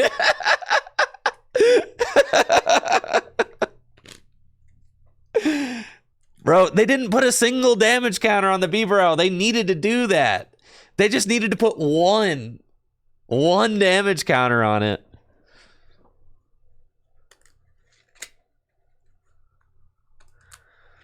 Now they've put me in a spot where I can very easily, realistically win this game. Thanks to the absolutely broken Bieberell strats.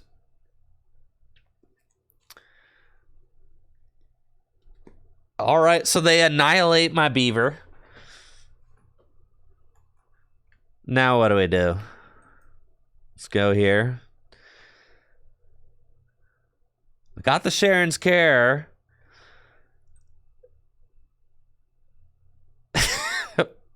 I'm talking about Bieber. Yeah, you guys.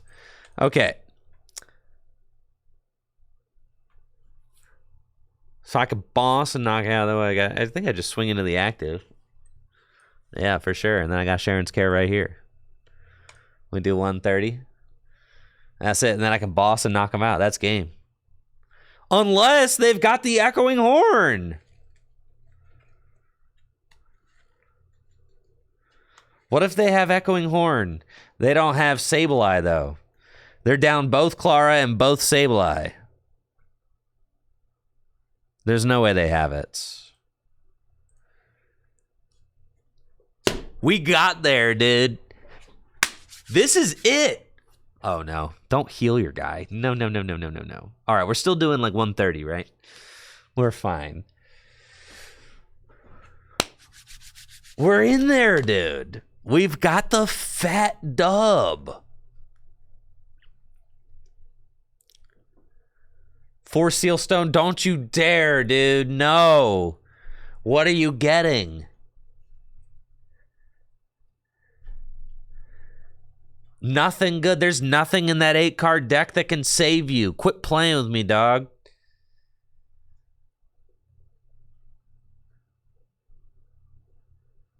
Nothing.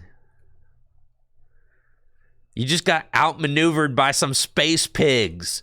Admit it.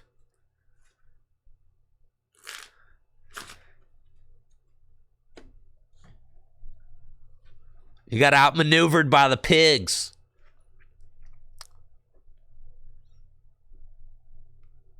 We've got 2 glorious oinkers right here, and what you gonna do about it? Nothing, bro. Maybe you could Roxanne me here. But if you Roxanne and swing with the Dragonite, you lose.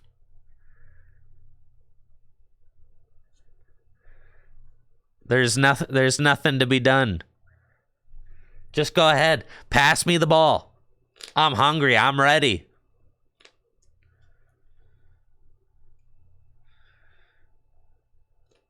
Okay, lost vacuum. Can remove my helmets, but it looks like they're going to remove Path to the Peak. Sure.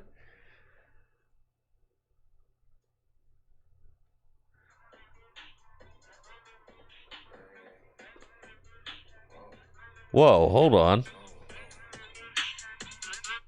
How did a song by Big Sean just start playing? I don't even listen to dude. That's crazy. They just played Penny? What the heck? All right, so they Penny.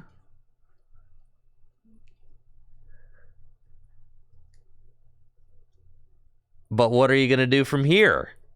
You still lose. Okay. So then all I have to do, I think I'm guaranteed the win if I gust and swing into the Dragonite.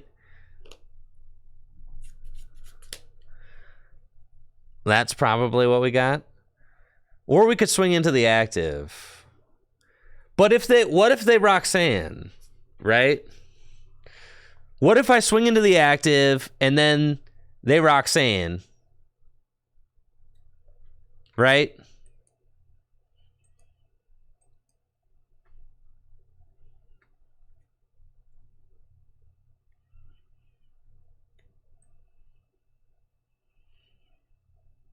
I think there's nothing they can do if I do this, right?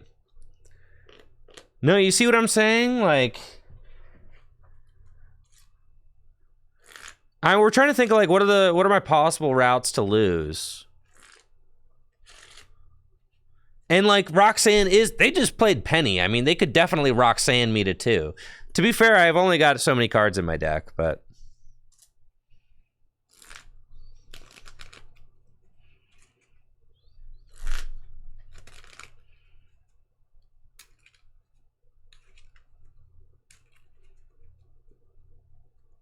yeah. I mean, maybe I should have. Now they're gonna deck out.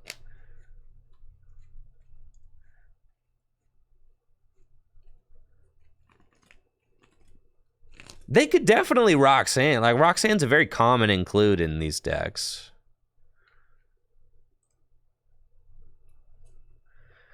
Also, if they swing with Dragonite 2 more times, they knock out their own Comfy, right? See ya! That's right. Let's go, baby. Let's go, baby.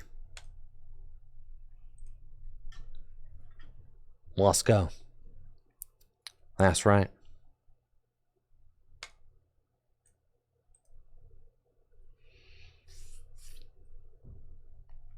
The pigs are broken. Cannot deny the power of my pigs. No, you cannot. That Bieberell play was disgusting, guys. That was filthy. I gotta take a bath after that. I gotta take a shower. I think that was the filthiest I ever filthed on somebody on this client for sure.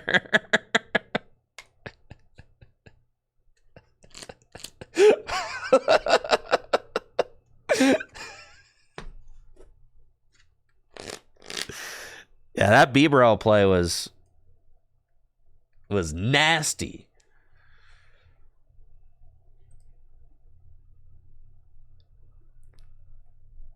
My turn. Okay, we got a couple of pigs, a couple of beavers. I like what we got going on here. We'll, bench our fellas and last year go, my guy. The Urshifu deck does not seem like a good matchup for us, if that is indeed what we are up against. However, my opponent is not doing anything. But neither am I. You guys want to go for the whimsy tackle? Then judge? No, we'll judge. All right, come on. It's only a 50% chance. I consider passing. This is a heads every time. Oh, yeah, dude. But it's got to be Bieberl. Because, yeah, it's got to be.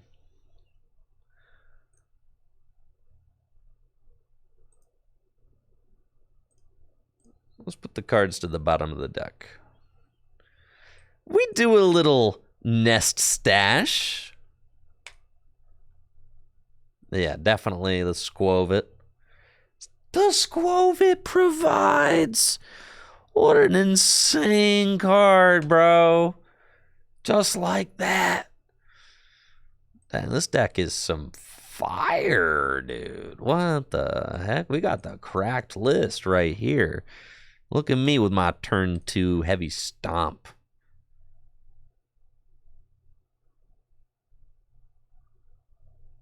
That's right. And the heads flip.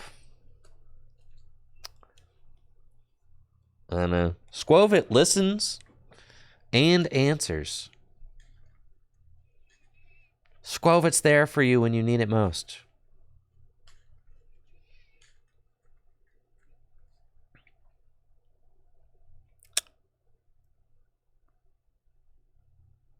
What do you think it is?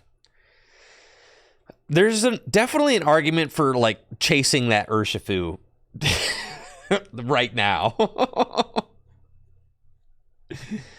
There's certainly an argument for that. As bossing the Remoraid could take out the... I mean, it certainly could. There's also an argument for just taking 2 prizes, so I think I like that.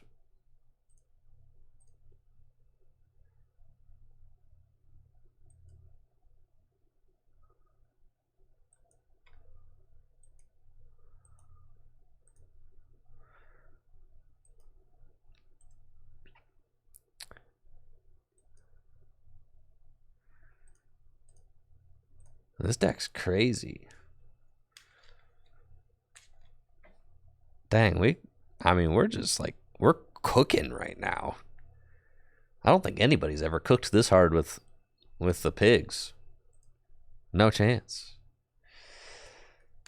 I mean, they've got a 2-card hand. We've only got 2 bosses' orders in this deck. I'm telling you, we take the Maddening Scent. We take that. There's no way they've got an attack with Urshifu this next turn. No way, no way, no way. No way. You just take those 2. There's no way they have Octillery in the hand. No chance.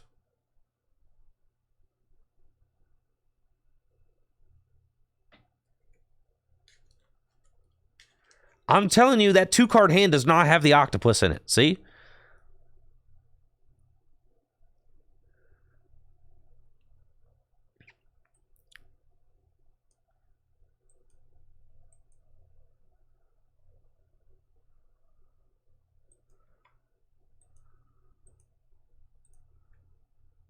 But what if it did? But it didn't.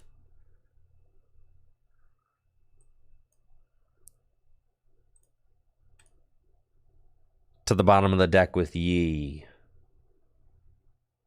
That's why I told you 2 research is fine in here. I don't want any more than 2. You just like, once you get the sauce set up, you're just wanting to either grow the hand or heal or boss. I'm not sure that makes a big difference, but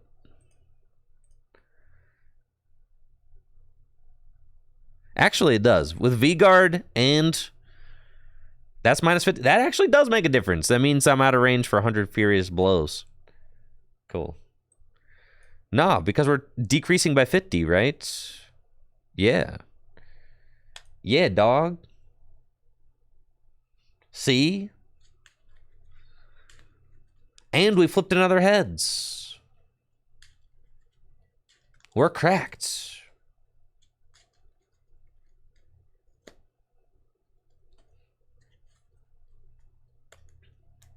GG's, Urshifu.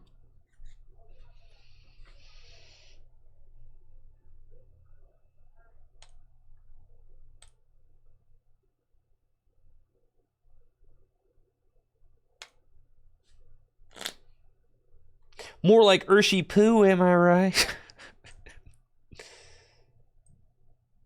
Am I right?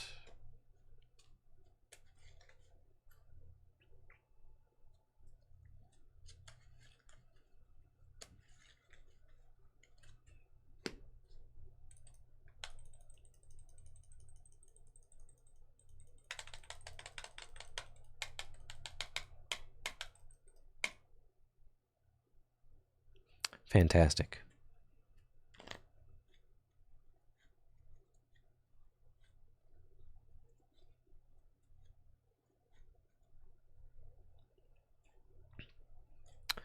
Dang, how is the pig so goated?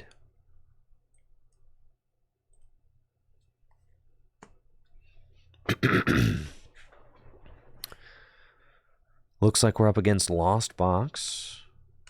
They've got Comfy and a Hisuian Heavy Ball. And off Heavy Ball, they find Cramorant. Good stuff. We'll select some flowers. With full face guard, let's see, we make it so Lechonk has an effective 90. Doesn't make a difference. Spit innocently will still take the KF. And they get one card in the Lost Zone and pass. Wish we had a judge, that'd be sick, but we do not. So, we do have a pretty bad opening hand. Because I have to get 2 pigs and a Bidoof. But if I get 2 pigs and a Bidoof, then I can't reliably have Bibarel next turn. They could definitely just Cramorant, knock out my Lechonk, and I don't want that. So, you think we just squove it for it, dude? I'm saying it's like this. And then we kind of attach an energy and pass. Okay. And then... Ew, what if they Radiant Greninja me? Ugh, that would be cringe. They won't do that. Right?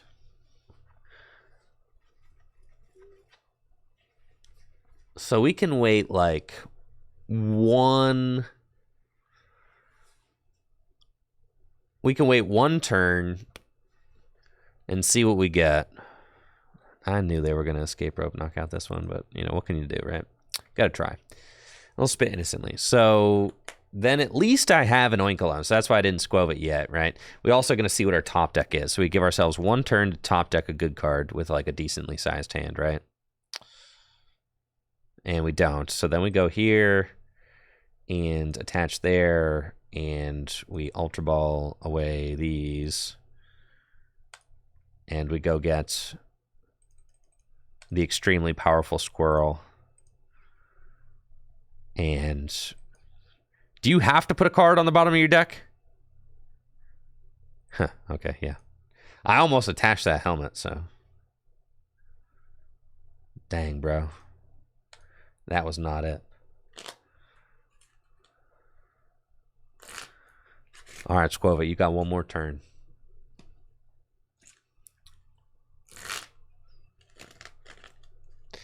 Maybe. Or they might just sauce you up this turn. Dang, dude. Yeah, we lose in this one for sure. They've only had one Comfy, and we're going to lose this one.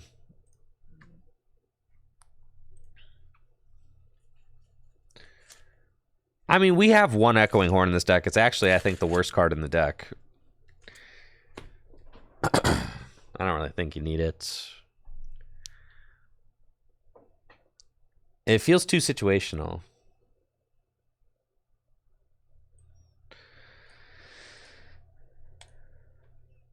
Oh, I'm not taking... Oh, I am taking... I was going to say, if I'm not taking a knockout there, then I'll scoop. But no, we did it. We knocked out the Cramorants, guys.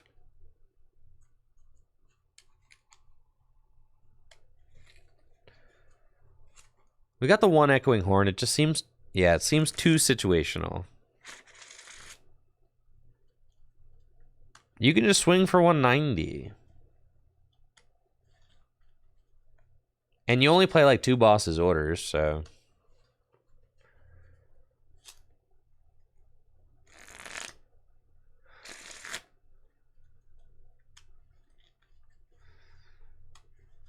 That's what I'm saying. Yeah, I'm about to take the Echoing Horn out of the deck. I don't think it's it.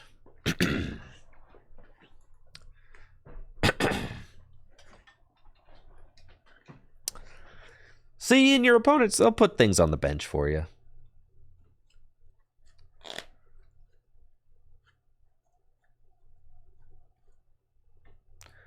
Dang, bro. They got to 10 in a loss zone with only one Comfy. That's sad. We'll scoop this game.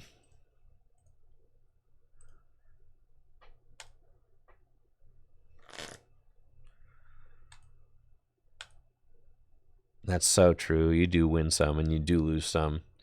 But the most important thing is definitely to never give up.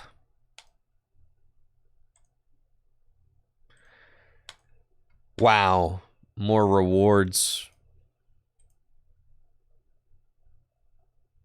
Extremely cool.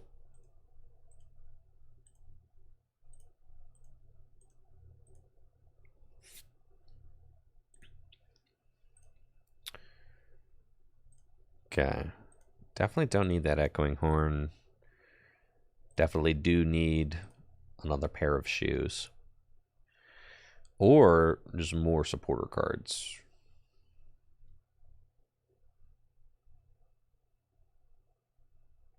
More shoes. Or more supporter cards. More shoes. Okay.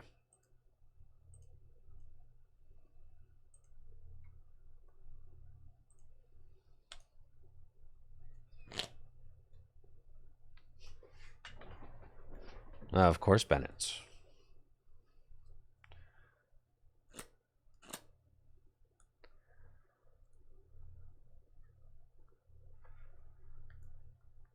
What's the third shoe for? Well, finding the broken cards.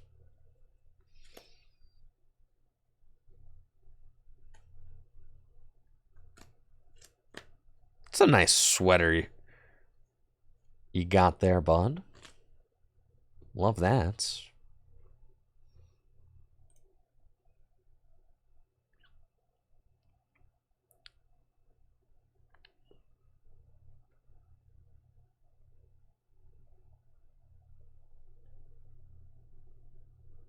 Okay, so they won.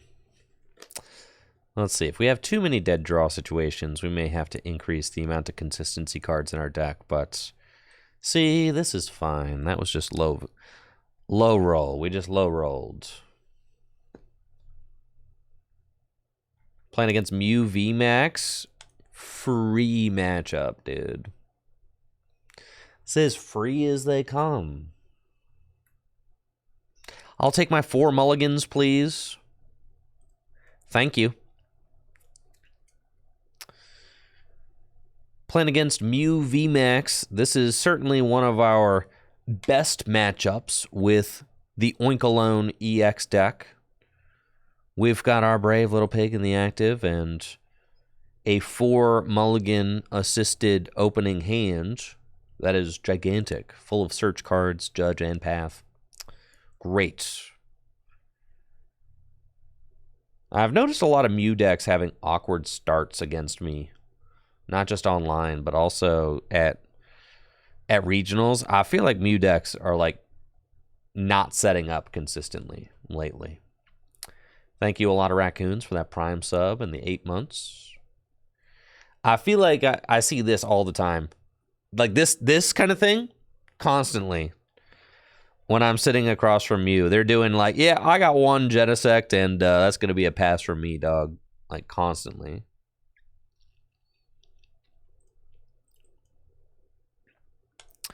All right, we're going to get a Chonker. And then, I guess I should be playing level balls instead of nest balls, but that's fine. I never ended up putting a Radiant in, so yeah, those will change out for that. Because you can burn them even with a full bench. Not that you like usually ever have a full bench, but it's worth noting.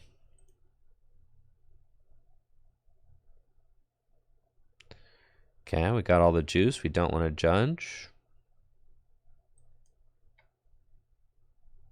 We'll just put down path. Attach V-Guard to my bench. And I'll pass. We'll see if there's anything they can do to get themselves out of this early path.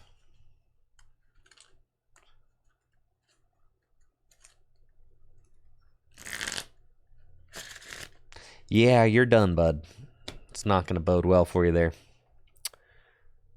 Let's track. We're chilling. Looking for one of those ropes if I can find one. Oh yeah, let's do that too. Should thin that first before we do any of that, but that's okay. Squow it. Right, because I could like knock out a Genesect this turn, but really just attacking is probably fine.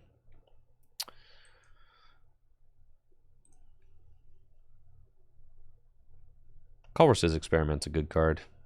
We'll play that. Found Beaver. Beaverell. Face card. Double turbo. Sure. Very good. And then we're not doing a lot of damage.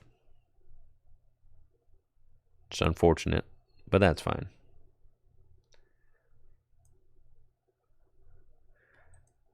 Can discard the research and the judge. Let's be honest, I'm not judging here. And we'll go get Big Pig. I think I should just go for the escape rope. Yeah, dude. 100%. Let's just go. Let's just go for the rope. I'm going in. They've only got 2 bench Pokemon. What's the point?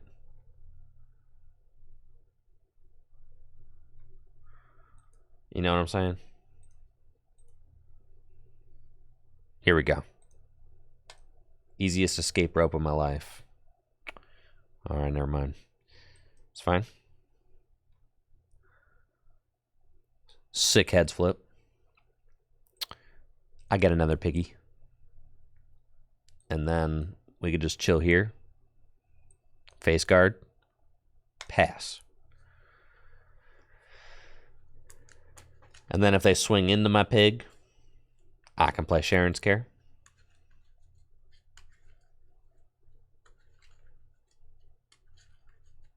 If they pass, well, then I'll go find a switch. Penny. I'll vacuum my path. Choice Belt does nothing. Your choice belts are no good here. Fan of waves? Bruh. Maybe you opened a dead hand because you've got fan of waves.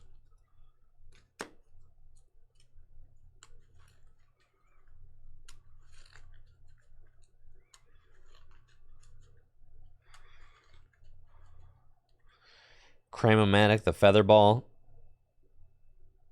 What do you, I guess you like have to get a judge or something.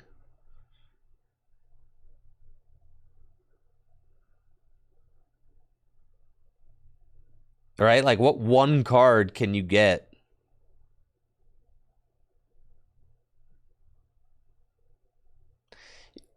You, or just like another Genesect and draw 3, I guess. That's probably your best bet.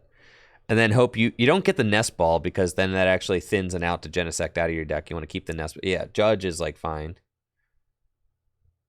And then you hope you draw into 2 Genesects off the judge. And they did. So like that's exactly what you have to do, right?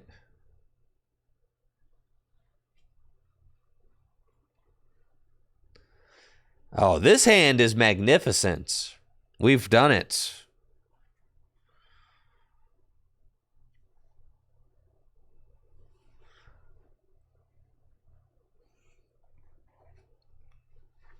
They're going to swing into my little piggy. You think that your Technoblast is respected in the House of Pigs?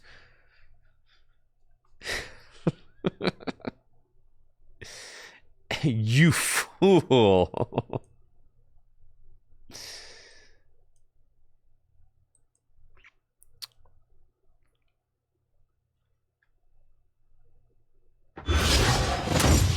Metal jump scare. I'm sorry, guys. Listen, nothing I can do about it, all right?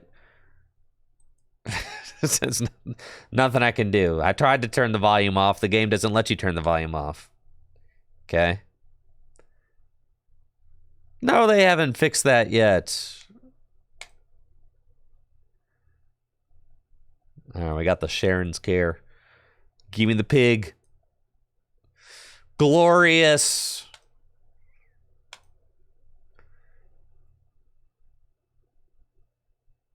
There you go. Technoblast. Tails. Or not Technoblast. Heavy Stomp.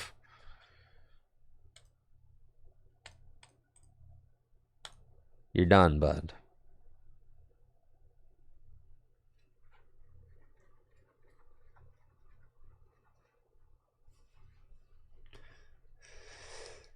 You can go in and mute.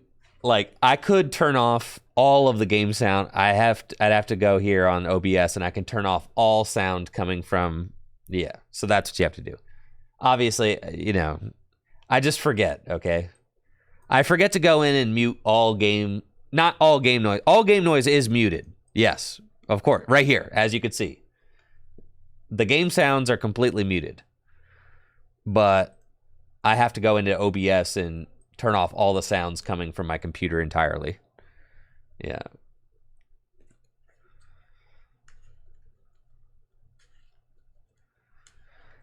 Do I still have my top 8 Eevee lax, Matt? No, I pretty much get rid of everything that I earn in the Pokemon TCG. You know what brings me the most amount of pain? When I got top 8 at the North American International Championships, I took my top 8 DCE. That's right, my top 8 double colorless energy that says top 8 North American International Championships on it. And I went across the room to Yeti Gaming and sold it for $20.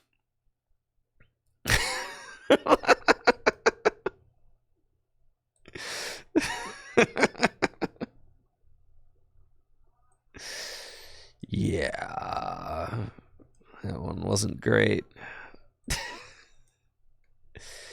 The only one available on eBay right now is $2,000. Yeah. No, this was in 2017. Yeah, the only one on eBay right now is $2,000. There's another one that's like $10,000. Yeah.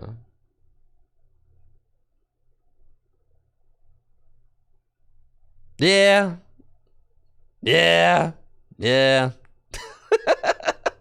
Doesn't feel great.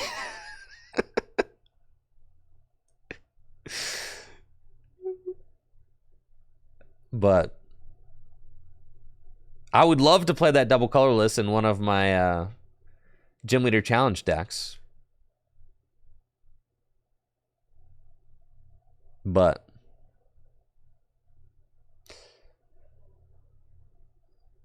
that card is lost to time. I took my top 8 NAIC playmat, my top 8 NAIC double colorless energy, and whatever else I in the boxes, all that. I took it all over to Yeti Gaming and got like, I think like 60 or 70 bucks for like the playmat and the DCE. I got like maybe 60 bucks for the two of them. And then the boxes are probably sold for like 65 bucks a piece. Yeah. At the time, I mean, dude, I was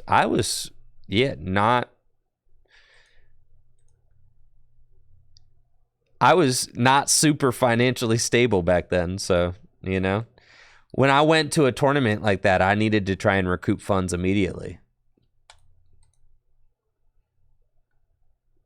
Because I did not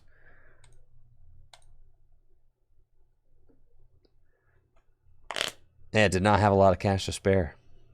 So feels bad now, but it's cool. We did what we needed to do to get by. I mean, for my first like however long, I mean, it's like I just go into events trying to break even, I couldn't afford to like save things. So, because they might be a good investment in the future. Like, in my 20s, I couldn't afford to do that.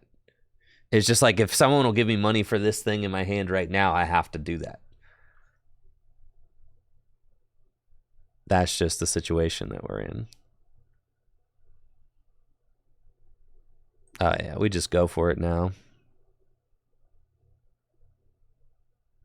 How much damage am I doing? 3, 6, 9, 12. Yeah, we're doing enough.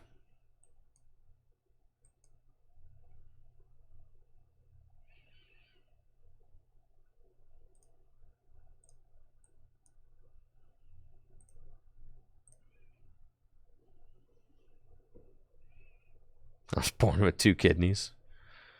So sick.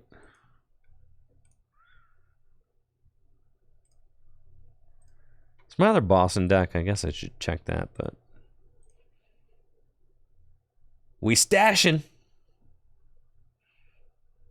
Draw some cards. But yeah, it was just different times, I was at a different place in my life. Oh, I should have gotten that pig earlier. It's fine. I can see if the other boss is in the deck or not. It is. And we got a rope. We're chilling. And we'll do 130.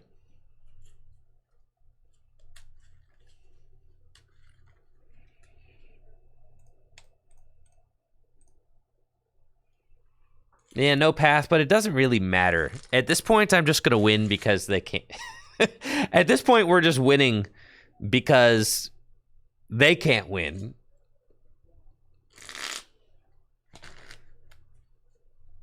Right? There's no way they can win.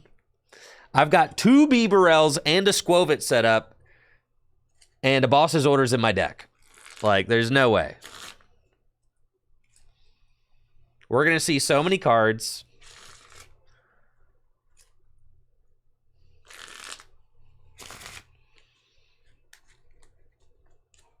I mean, Path would have been like... Would have been some nice sugar on top, but...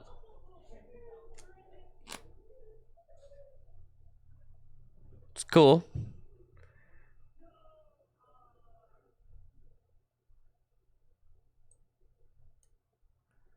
Right, Mew just can't deal with, like, the huge pigs is part of the problem. The pigs are way too strong.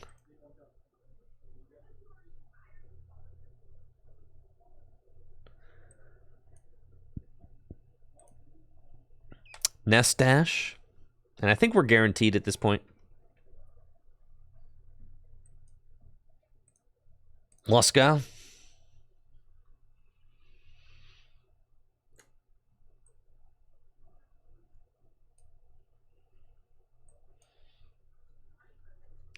I can rope. And then since I attached the double turbo energy to this Oink alone, I think it's right here. Skadoosh. Boss's orders. GG's. No rematch. That'll do. Dang it. I didn't get my points.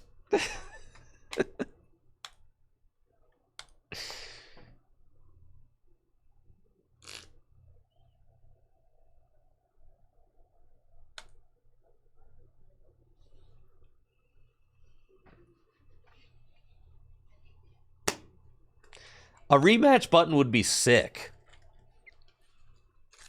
They should have a rematch button, right? So if both players press the rematch, you should get to rematch. Yeah, why not?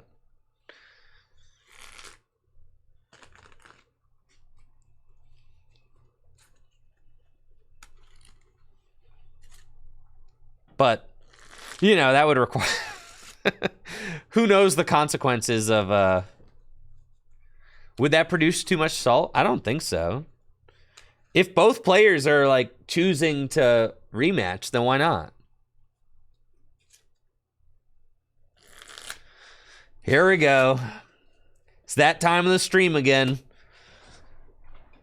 Playing an official Pokemon trading card game application.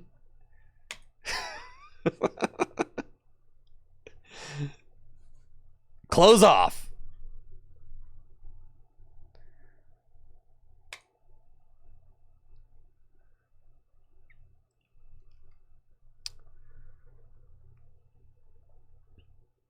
That's a pretty good opening hand. Told you 8 energy is fine. All right, Arctina. We can beat Arctina. Now, we definitely can't beat Lost Tina, but...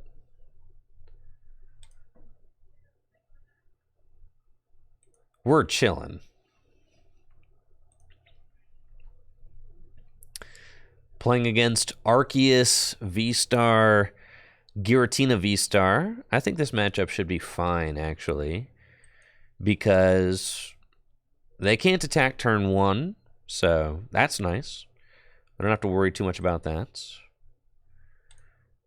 And then we also can decrease damage taken by Giratina to make it so that they cannot one-hit KO us. So we got some good stuff going on. Attach V-Guard to our Chonk and then pass. And odds are pretty decent that we won't get to keep this hand. Arceus V-Star, Giratina V-Star plays 4 copies of Judge, so they very well may get rid of those. Or they may get rid of this hand with a Judge. But another thing that I'm... yes, here we go, Judge. Another thing that I'm slightly concerned about with this matchup is that this deck does not need to bench a ton of Pokemon in order to be successful. You really just need Arceus and Giratina. So I am hoping that they set up Bibarel and all that, because that would certainly help. No way, you got the switch. What a sack. Yeah, that would certainly help with the whole damage output thing. But it's cool. I could just swing for 190 with my dude here. So I'm going to do that. All right, so we'll trek. Do we want the rope? No. Got another Ultra Ball. Okay. So then we have to Ultra Ball away, Path, and double Turbo. And we go get Bieberell, and then we keep the other Ultra Ball in the hand because it guarantees us our attacker. And we Industrious Incisors, and we hope to find another path. That'd be good. We definitely want to research, not judge. We've got Backup Chunk. We've got Ultra Ball away these. It's one of those situations where research is very good, which is why we play a couple, right? You know, it's just the best draw card in the game, so being able to just slam your hand down and draw 7 new cards is incredible. We find the full face guard and the path to the peak, so that's really good, and then we can heavy stomp. With the full face guard and the V-Guard energy, I cannot get knocked out by a Giratina V-Star, so that is very good. You really want to have both of those damage reduction. I don't know, what do you want to call it? There's a Leafeon in here? Hold up, bro. Leafeon VMAX. Okay. They've got the Ultra Ball. Arceus V-Star. They've benched Bidoof.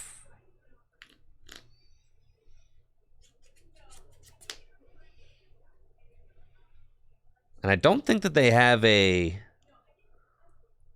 path counter, so I think that they're just kind of locked with no abilities, which means no Starbirth for you. Cool. I think I flipped to Tails, right? So Oink alone, like, can't attack. I can Sharon's Care, though. We're just going to pick it up, put it back down. So that's all good. Capturing Aroma.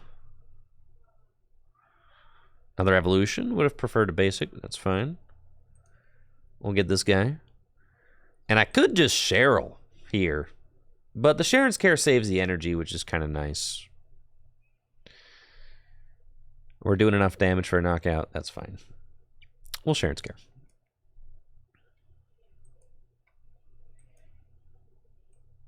V-Guard.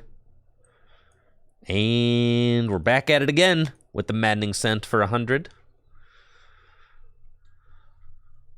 Feels good, man. We'll take our 2 prizes. There's another Chonk. Now, they're set up to be able to Lost Impact back-to-back turns. I don't really care about that because your Lost Impact is not knocking out my Oink alone. Oink alone is taking minus 50 damage from you. That means you're only doing 230 damage. They're stuck using Nest Dash, praying for a Bieberell. Well, they do not have that right now. So they just got a Lost Impact for 230.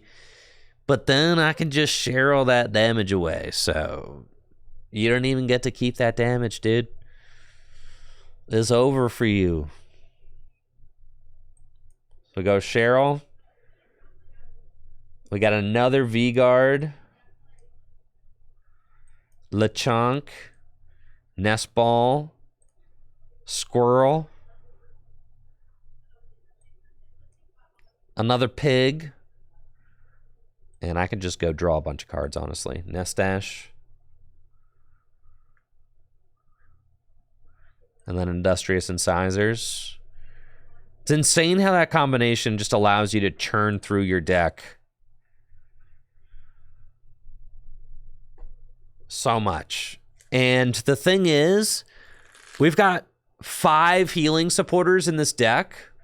So with Bieberell and Squovit, we have a very decent shot of being able to find heal cards back-to-back turns. And we got 3 Sharon's Care and 2 Cheryl. They're setting up another attacker, which increases our damage done with Maddening Scent as well. They can only Lost Impact so many turns in a row before they just run out of energy to do so. So that's fine. And eventually I can let 1 Oink alone go down as well because I'm going to be winning the trade. So that's totally fine.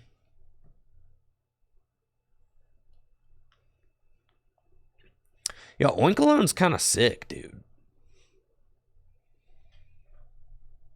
This deck is not bad. They're not even going to attack? You're scared, bro.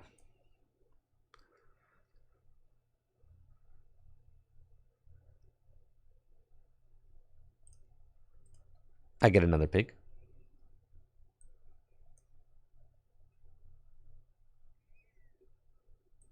Judge.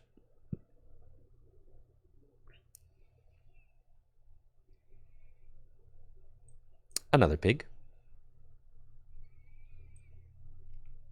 Full face guard. Industrious incisors. Path. V-guard energy. Maddening scent. Sure. It's really slow and steady wins the race. We've got 2 Oinkolones outfitted with space helmets and V-guards.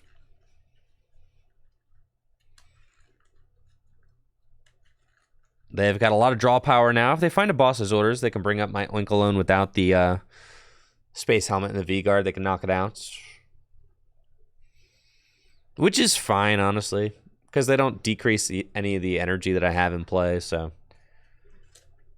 like that's all totally fine. They got Giratina with that nest ball, sure. And Lost Impact. It's not going to be enough. So if I can find a heal card this turn. There we go. Sharon's Care. Just pick up the pig. Beautiful. Lay the pig back down. See, right now we're doing 130. That's enough damage for a knockout. Sure. So I can go here and here. And we're just chilling. There's nothing really else that I need. Maddening Scent for the knockouts. Now I only have 2 prizes left. My opponent hasn't taken a single knockout yet. We find another Sharon's Care. It's pretty sick.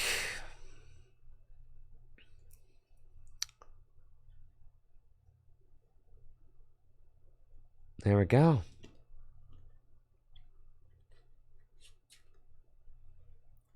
Not enough firepower to handle this pig. Even if you play like Duraludon VMAX, it doesn't really matter because Duraludon VMAX, you know, 2-hit KOs the pig, and the pig can 2-hit KO Duraludon, so.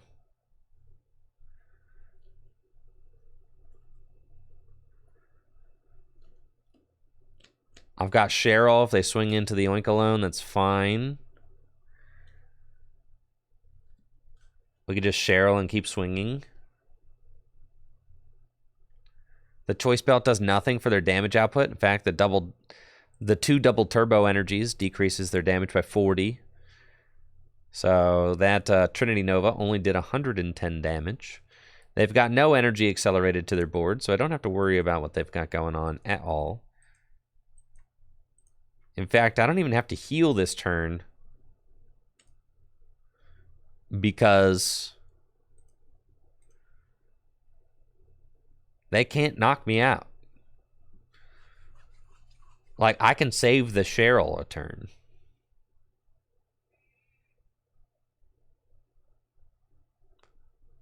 I guess I might as well swing though. 3, 6, 9, 12, 130 plus 190.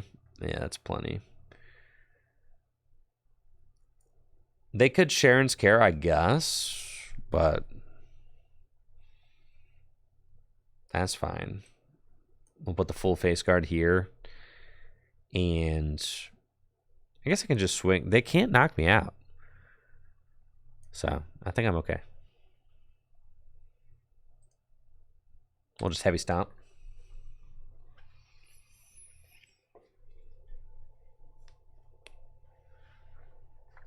Yeah, they can't. They have got no energy in play. Like, what could they possibly do? It's not really worth it to Cheryl this turn. They don't have any energy on Giratina. The worst thing they could do is like Sharon's Care, I guess.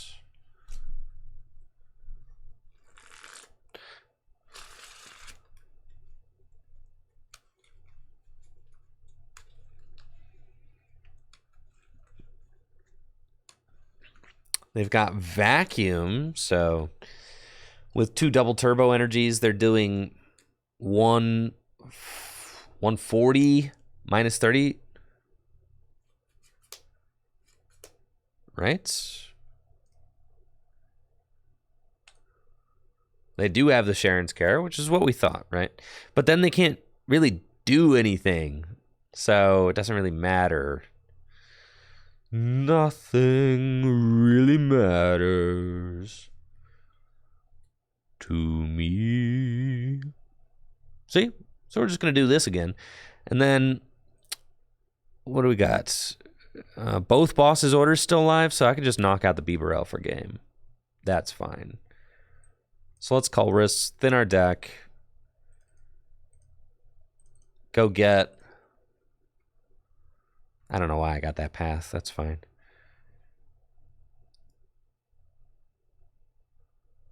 I do need to rope this turn. That's true. Or retreat. I can just retreat.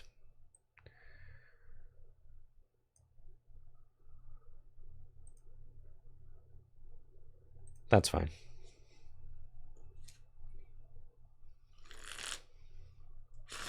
Trekking shoes.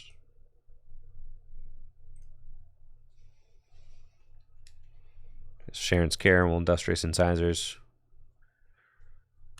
Cool. There's a boss right there. So we'll retreat into this one. And Maddening Sense for 130. And all I have to do is boss up the Bibarel and knock it out. These should be nest balls, or should be level balls right now. Avery, sure. Goodbye, friends.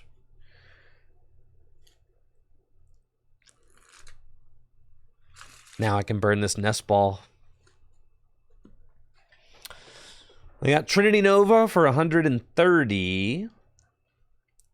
I just need to find the double energy, the double turbo, and we win. So should be easy enough. We've got 2 in the deck. So burn those out, and it's almost guaranteed. It is guaranteed. It's guaranteed. So we just boss. And then Nest Dash.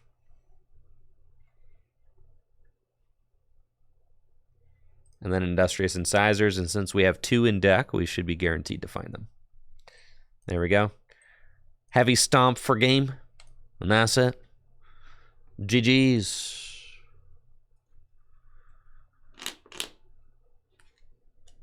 I select my final prize card from the pool of prize cards. And that declares me victorious.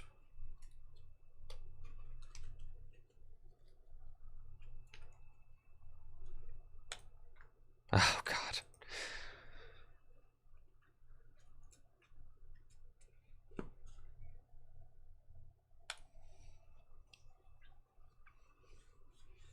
Six oh, baby. 6-0.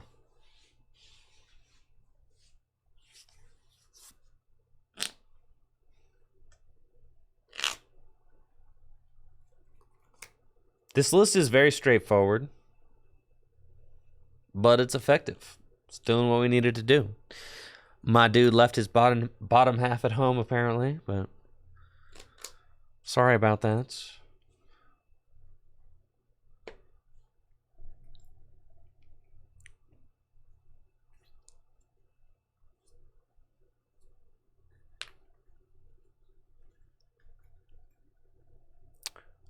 My turn. Dang it, you called tails? Never lucky, dude. No basics. 2 mulligans, sure. Okay, we got some fellas, I suppose. Let's see what my opponent's got. Thank you, Akbuck, for that Prime sub in the 19 months.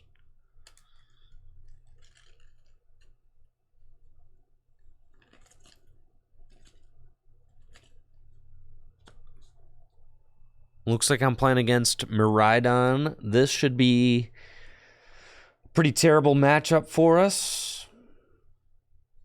But all I got is a turn 1 fast charge, so we'll see.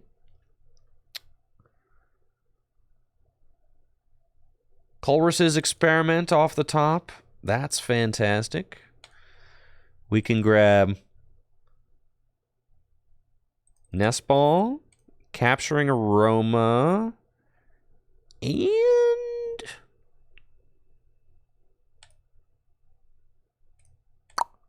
Judge, and V-Guard Energy. That's fine.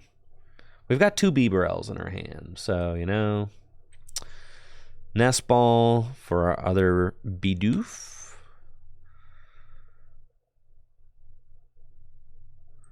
Nest Ball again for Lechonk. And we'll play one of these. Flip a heads, it's fine. We'll play 2 of them. This one's going to be a tails. For sure. Well, that's fine.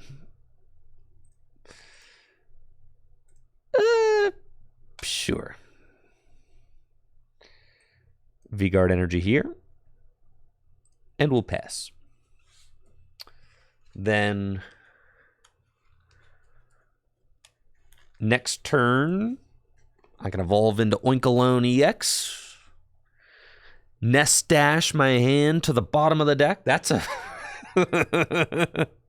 Listen, they don't call it mid-Ride-On for nothing, chat. They don't. Yeah. That's why they call it mid-Ride-On right there.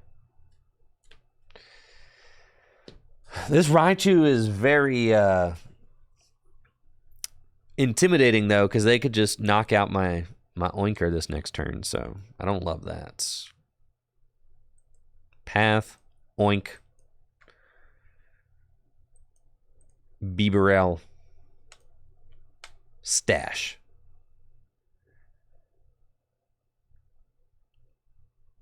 Okay. Research. Pig. And you're mad. You're so mad, buddy. Okay. 7 cards in hand. We don't want to attach that there.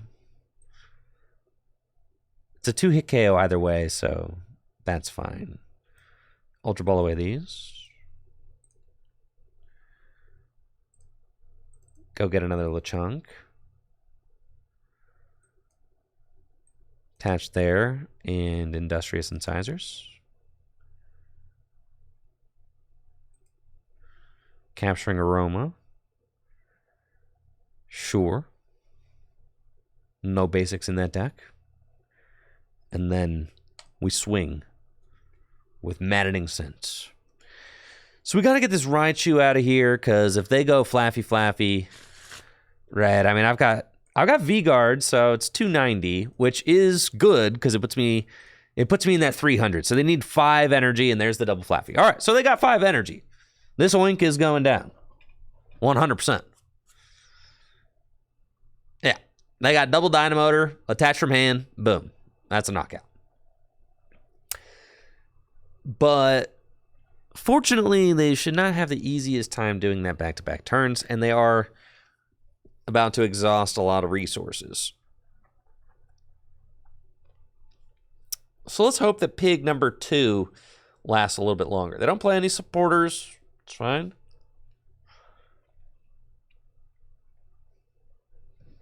They didn't need 5 energy without the V-Guard because they could just hit 280. So no, the V-Guard makes a difference between 4 and 5 energy. We'll send up the chunk. We find Ultra Ball. But this hand is not a hand you want to play Ultra Ball out of. You feel me? Like, it's not.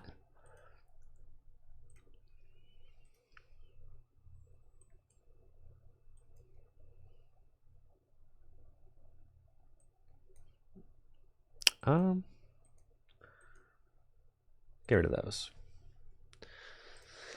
No, it's fine. We can get rid of those. Listen, I'm not one-hit KOing anything in this deck with Heavy Stomp, so I can let that energy go.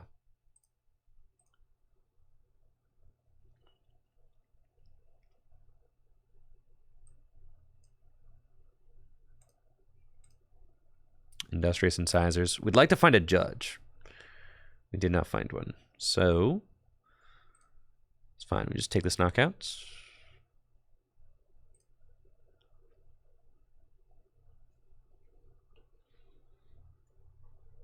And if they swing into my pig, then I've got Sharon's Care in my hands.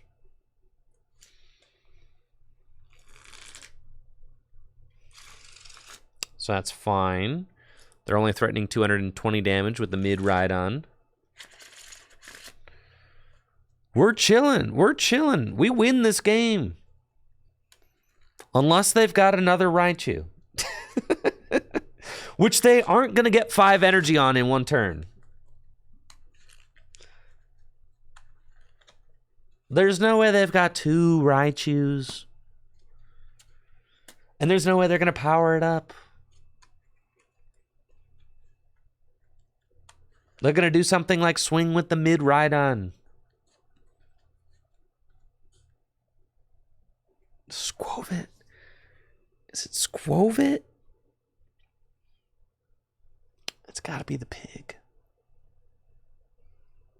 The pig. No. Not the pig. But it's got to be the pig. No, it could be the Squovit. It's got to be the Squovit.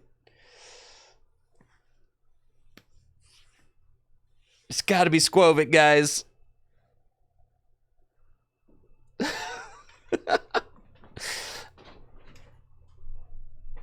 I've got Ultra Ball in my hand. We're fine, dude.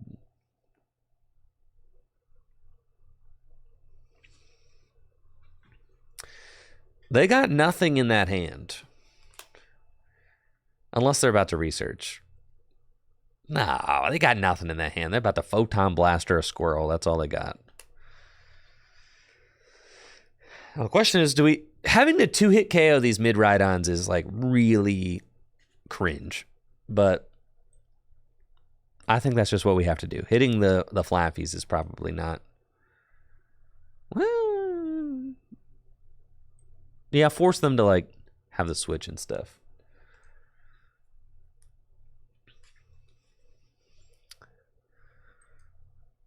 Okay, you ain't gonna hit me with that escape rope trick again.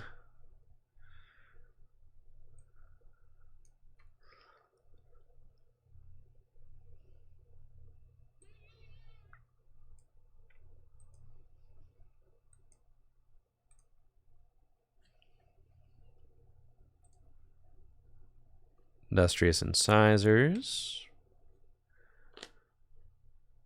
Nice. I wanted the path. Definitely. Capturing Aroma. And so that's Oinker number 3. Cool. And we'll Heavy Stomp for 190. And we flip heads. Cool. Yeah, the problem would be if they just go Raichu bench, game over, right?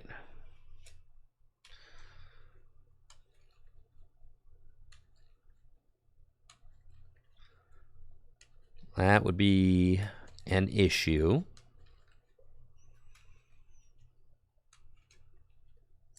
But they don't have their tandem unit ability right now because of Path to the Peak. They Ultra Balled for another Flaffy last turn, so that's what they got in their hand. Ampharos EX! Holy cow!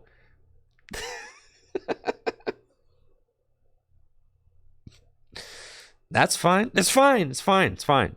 That's fine. We came prepared for this.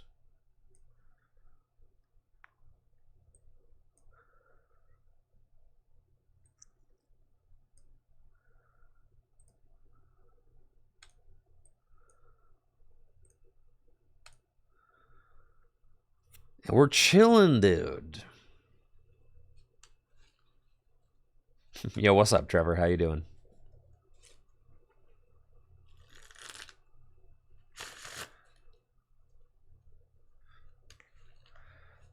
They've got another Flaffy.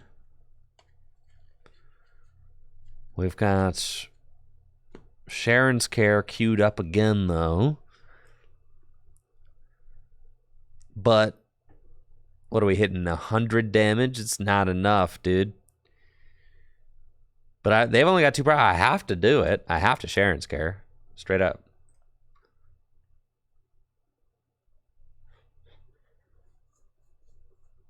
Or what are my heal cards in the discard pile? 1 Sharon's, 1 Cheryl. I still got some gas in the tank, dude.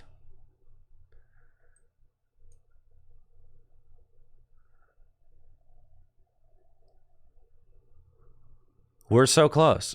Yeah.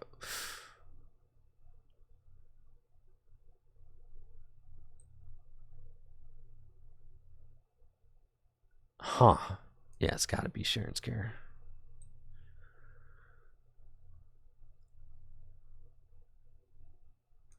So we have to do that. And then I think you have to attach double turbo energy so that you could theoretically retreat and take a knockout next turn. Because we go double turbo energy here. Yeah. We do 80. Put it at 270.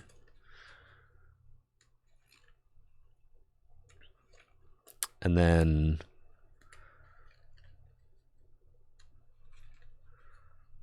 they've got the Sky Seal Stone. And they're going to keep putting energy in play. What do you think? You think they got boss? They don't have boss. Right? Why are they powering up another Flaffy? Do they have another Ampharos?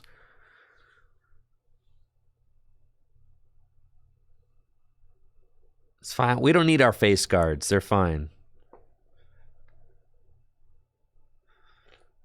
They can only do 240.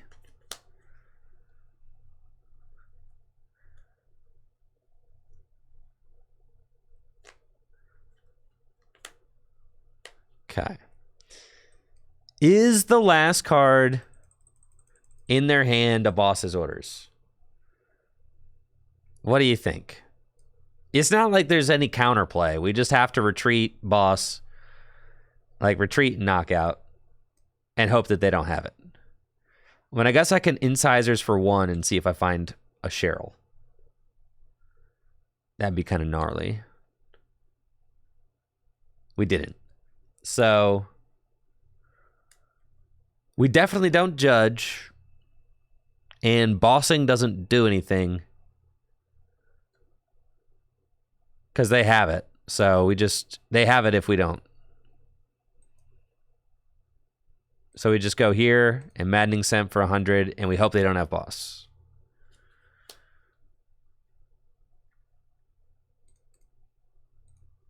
There's no way that they've been sitting on the boss's orders for like 10 turns. No shot. They got nothing in that hand. Nothing. All they have is beach courts.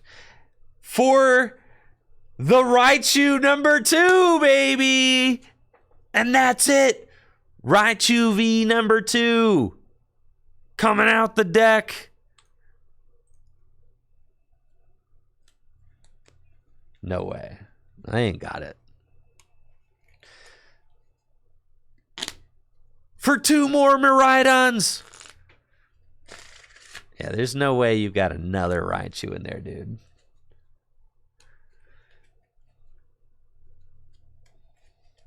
Roxanne?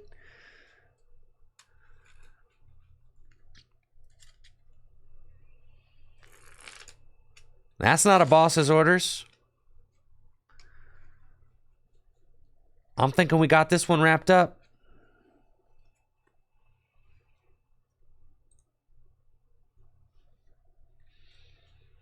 It's over for you. Mew from Celebrations.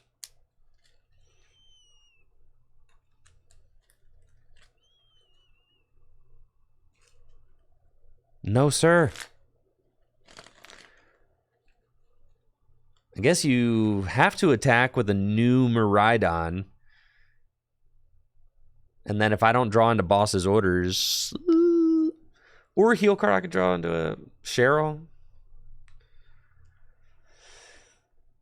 Okay. So I need boss. There are 2 in the deck. Yo, you get Electro Ball? That's kind of sick. Okay.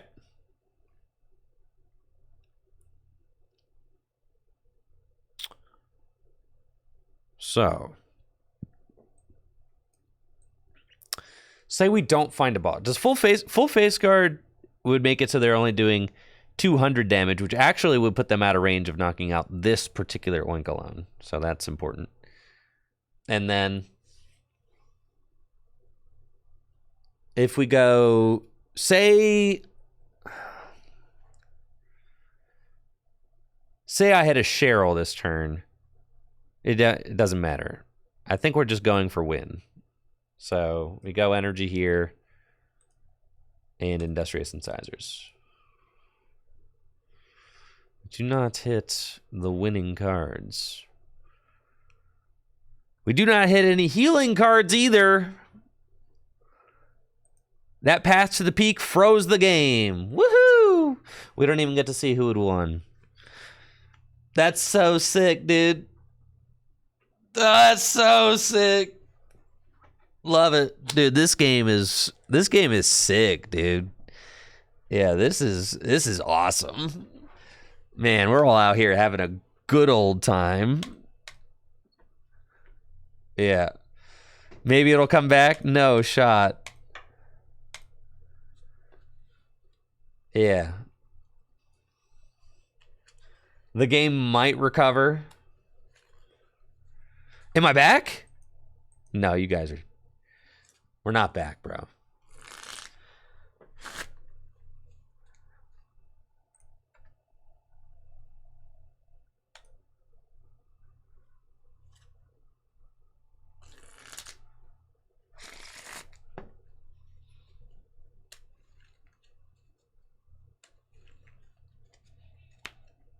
All right, that was awesome.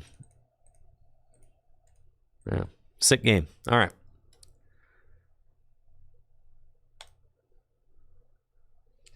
I'll be right back after this break.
back to gaming.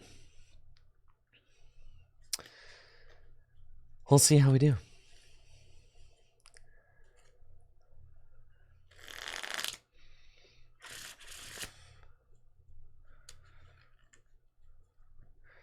I don't think that your region. I don't think your region has anything to do with whether or not you're encountering bugs.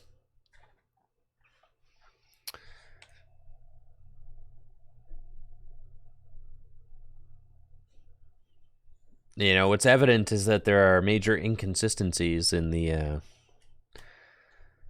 with the platform across the board.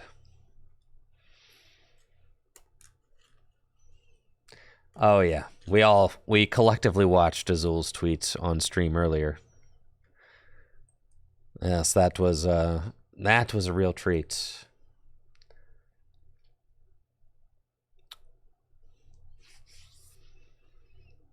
My turn. Cool. Playing against I don't know, a deck with Radiant Greninja in it. Let's track some shoes. I'd like to find a basic. That was good. Do I want the goggles? I feel like finding a supporter card would be better. We'll shoes one more time. We'll keep that. Okay. And then we're gonna. That's fine. I think playing Path is good. We stop the Radiant Greninja. And we'll ditch these. It's fine. You don't even need 8 energy. Get the Doofski and then pass. Because if they go Escape Rope, turn 1 Comfy, we don't want to have the energy anywhere. So we're going to save that. And then next turn, we'll attach the energy where we want it to go. And we'll Industrious Incisors.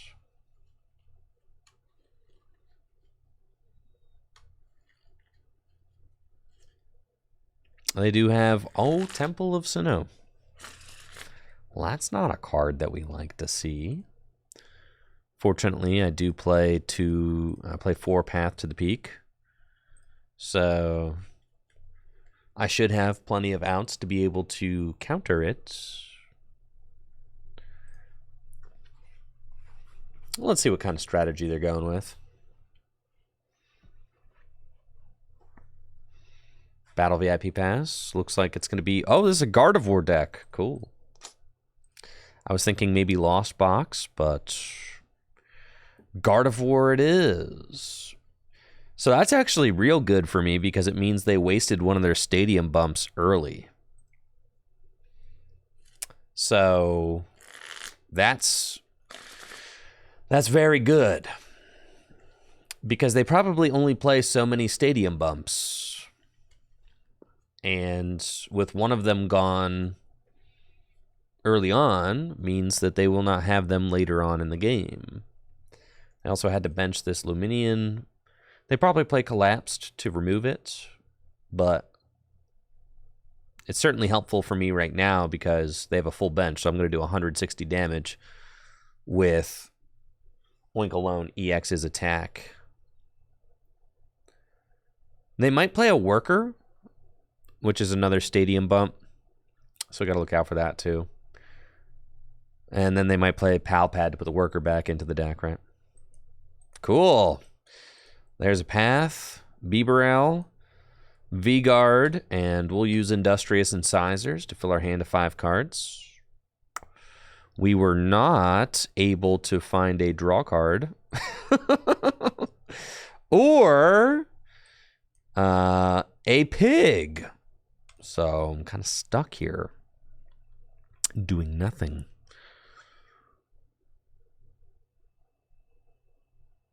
Okay. It's fine. Get there next turn. We have our Path to the Peak in play, hoping that sticks for a little while. They've got research again. Curlia. They only have space for two Curlia, so that does help us a little bit. And they probably won't be launching an attack this turn unless they play like an escape rope. Or unless they rare Candy Guardy bump my stadium. It's probably not happening. That Guardy. But they could Shining Arcana and get a retreat if they hit off the top with that.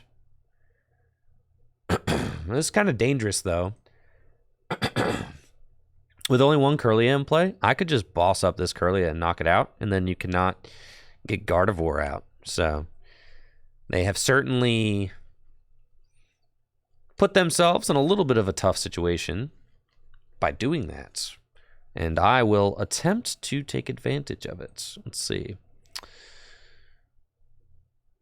Full face guard, double turbo energy here. And let's see if we get Boss and Pig off of the Industrious Incisors. We did not. So, that's okay. Full face guard, Nest Ball. We do play Squovit, but it is prized. So, research. And there's my pigs. We got an Oinker here, and we got an Oinker here. Path to the Peak is in play. That's good. Nice. Heads flip on Aroma. We'll grab another Beaver. And evolve that dude up. Feels good. We've got pretty much everything going on that we need. And we'll just use Maddening Scent for the knockouts. I think that we should have a fine time beating Gardevoir.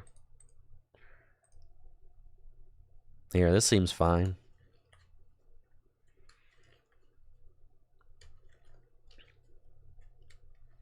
We got so many paths. We're chilling, dude. And then if they want to do big damage, they have to damage their own Zacian. I think the scariest thing in this deck is this guy. No, this guy. Because the Brainwave, like knocking me out with a single prizer's kind of tough. But, you know, if they can't do that, then I should be totally fine. Like, they just have to swing with Zashi in here. That's nuts. They do still have two path counters in the deck. I mean, they've got the Collapse Stadium probably, and they've got Worker probably. But again, there's 17 cards in their deck. There's 6 prizes. There's no guarantee that they have either of those cards. There's nothing in their deck or nothing on their board that can tutor that card out to the hand. So they probably have 2 answers to the path and find neither. So we want Boss's Orders to take it. Well, actually, no. Boss's Orders stocks went way down since they have Ralts and Curlia here. We could Cheryl. We could Judge. Judge is probably quite good. They did exactly 130.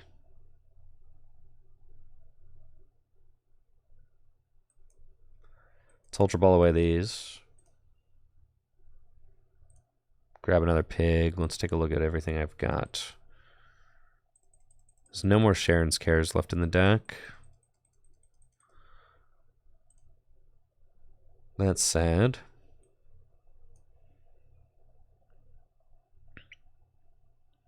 So I can't pick up that pig, which is kind of what I want to do.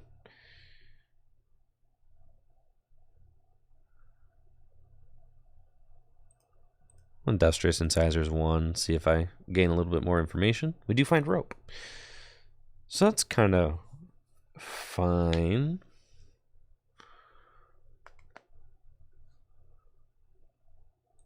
It's rope. Let's see who they promote. It's probably got to be the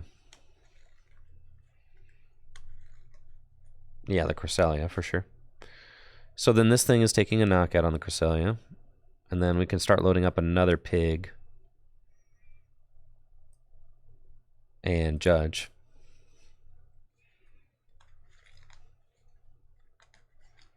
Okay, that's pretty good.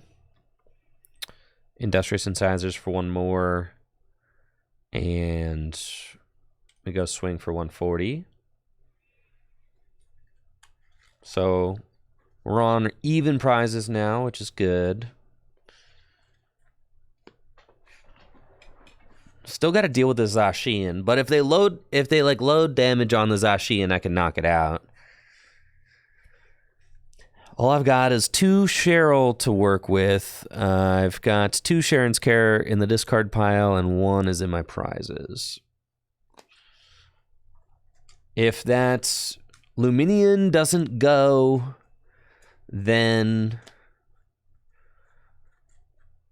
I do have that as like a 2-prize win con for me once I knock out Zacian and then Luminian. They do have a draw of 6 this turn with 2 Refinement and a Shining Arcana. They just got rid of a Research, so they've got draw power. They're just looking for something. They might boss up my Oinkalone, knock it out. I mean, that's fine if they do that. I should still have 2 bosses orders left.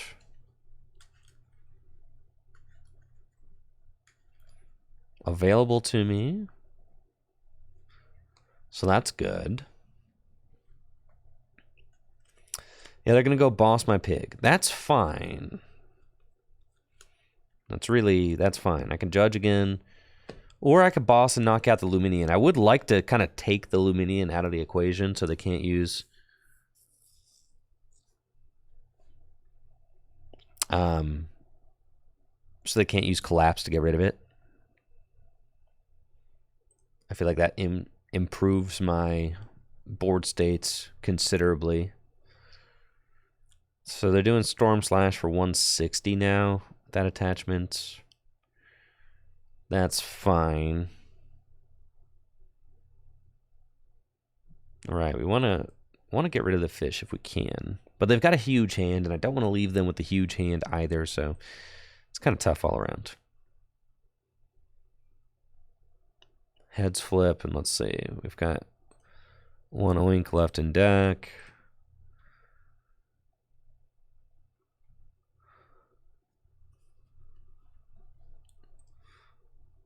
I think I'll remove it from my deck. We've got only 1 boss, so there's 1 boss prized. Okay. It's fine. Let's Ultra Ball away these. There's nothing left to get.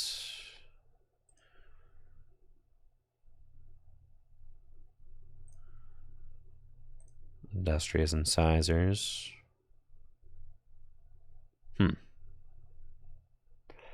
I think I just go for the judge this turn. That's fine.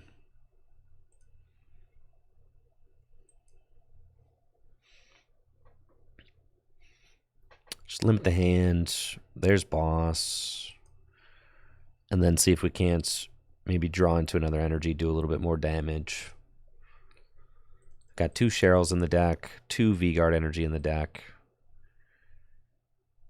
And we can Industrious Incisors for 2 more. Only 10 cards left in the deck. We find Rope. But do I want to push around to a 3, 6, 9, 12, 130? It's not enough to knock out Gardevoir. But there's no way they send me the Gardevoir, so they would send me a Curly. I still don't think it's worth it. We just go Maddening Sense. Kind of have to stay the course at this point. We want to knock out Zacian and then Luminian. That's kind of the idea. Their deck is getting smaller, and again, every time I judge, they still have a draw of 6 available to them. They have not put a Guardy EX in play yet, but I've been careful with my paths, so I've not been wasteful with those. We've only got 1 path in the discard pile, 1 in play, so we still got 2 left.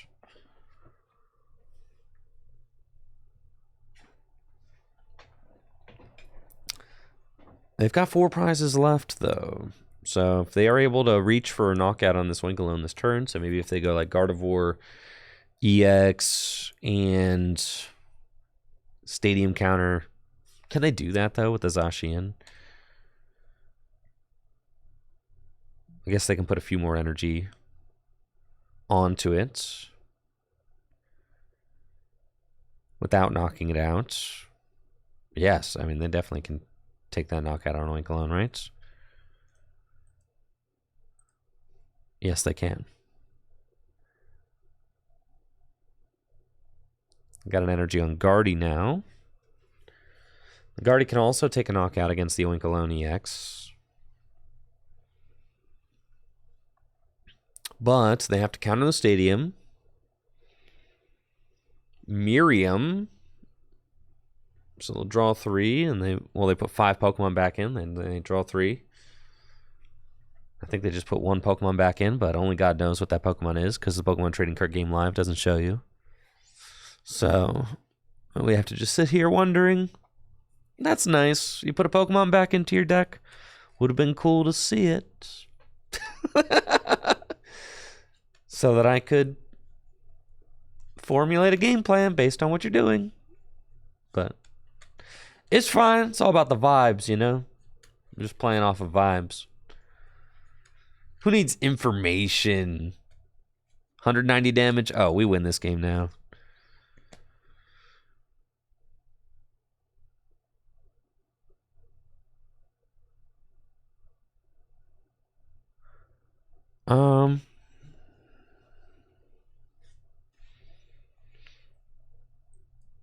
Judge again.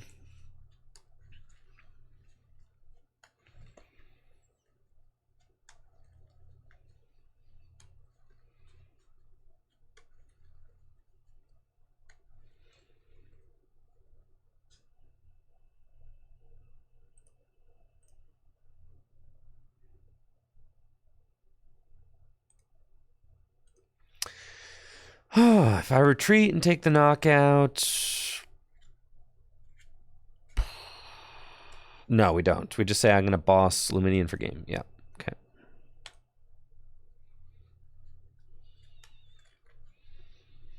And saying you won't have the bump.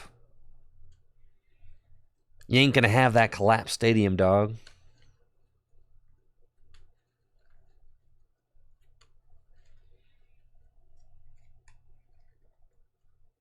No way you're going to get 2 basic Pokemon and a collapsed.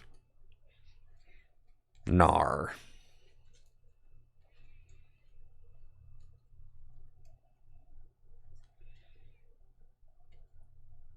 You need way too many things. Worker. That's fine. But I do not think that they're removing the Luminion from play. So that's my win condition. And with Squovit, I can turn this hand into a small hand and draw cards. My opponent could still play Collapsed. I mean, what? You worker the stadium away, then you could play Collapsed, and then you could do that all in one turn, for sure. Yo, what's up, Jesse? The Prime sub in the 52 months. Appreciate you.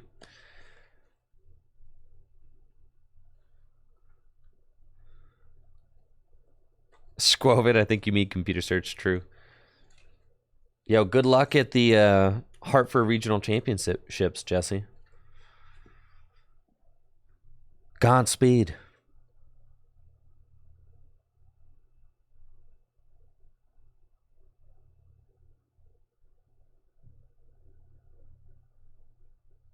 Surely you're done, right? You workered, you got some energy into play.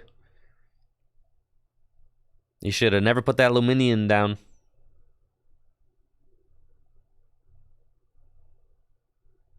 And that's it. Well, it's not it yet. Okay. It's just... Yeah, it's it. Yeah. So long as there's an energy in my deck, it's Mahover.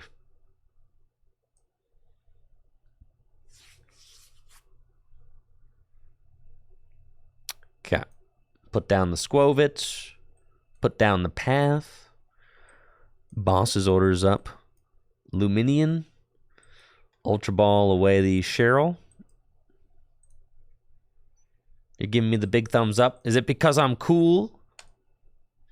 Feel it? Industrious Incisors. And there we go. GG's. Heavy Stomp. And that Luminian is gone.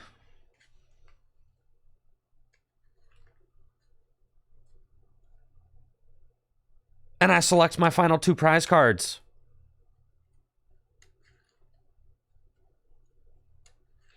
I flooped the pig. Thank you, THC3PO, for that reminder of I forgot about flooping the pig, bro.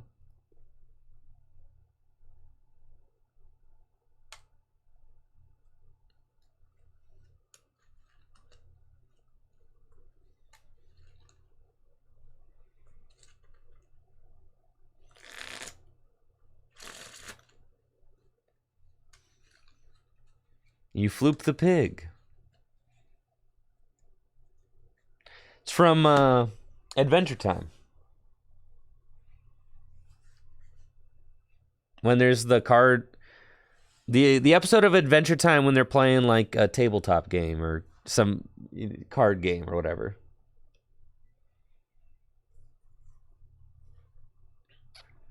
Right?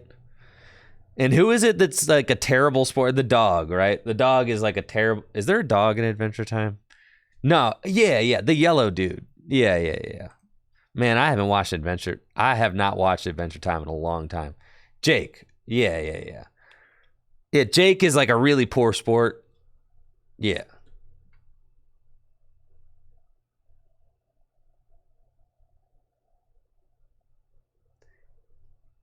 Yeah, Jake has a stacked deck and Finn just keeps beating him with a pig. Right. Yeah, I remember. Yeah.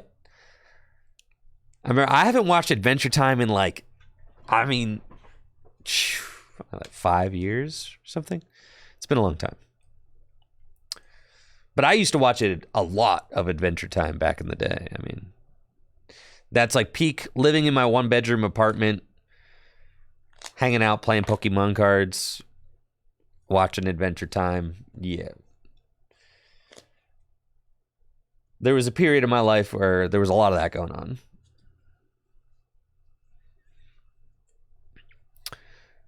Looks like I'm up against Lost Box with my brave little piggies. They've got Comfy and Radiant Greninja, and they're doing things. But now it's my turn. And I've got Bidoof, Double Turbo Energy, Capturing Aroma. Probably should have flipped the Capturing Aroma before I applied the Double Turbo Energy, but it's fine. It doesn't even matter. They ain't going to do nothing because I'm judge pathing them. And nothing makes a Lost Box deck dead draw better than judge and path. You feel me? We'll Capturing Aroma now. Why wait? And we get the heads for the broken Bibarel. Thank you, Beauty Butterfly Melanie, for the 3 months. I appreciate it. Yeah, thank you. Hopefully you're having a wonderful day. And we'll pass. Yo, shout out to all the moms, by the way. Hopefully all the moms out there had a wonderful Mother's Day.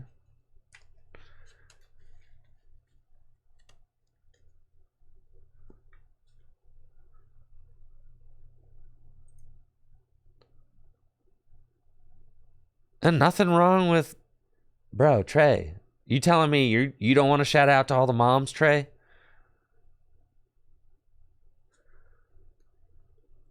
Listen, Pokemoms out there, keep the Pokemon TCG community alive. Taking kids to tournaments. We should just go for the... No, we shouldn't.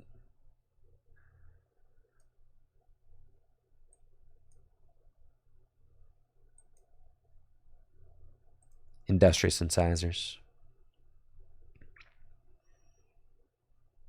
Lechonk.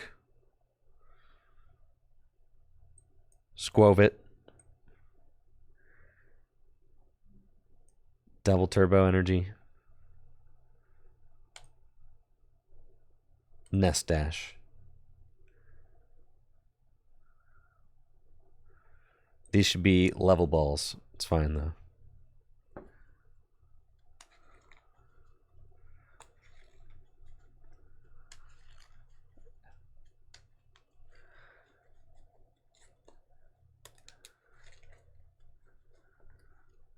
Okay, they got Raikou and Sky Seal Stone.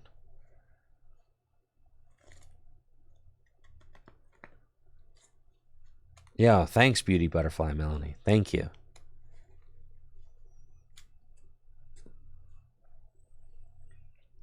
Noah says, shout out to my mom for dropping me off at my LGS every Friday for cards in middle school.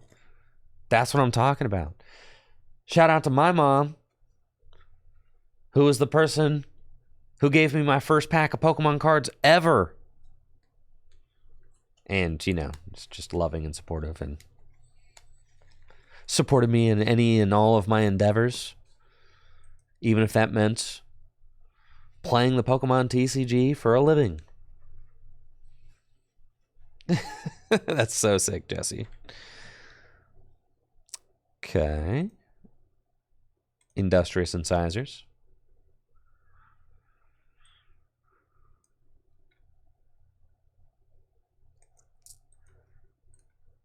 This pig is a little confused. He's got 2 double turbos attached. It's not exactly what you're supposed to do, but it's fine. It'll work out. Do that, Judge. Yeah, you should have level ball in here instead of nest ball so that you can burn.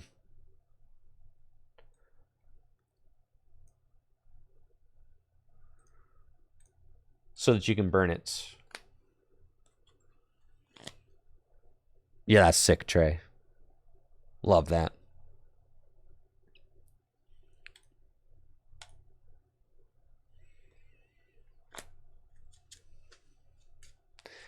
Yeah, you can play level ball at any points. And all the basics in our deck have less than 90 hit points. So we should definitely have level ball in here. It hasn't come up too many times so far, but it has come up, so.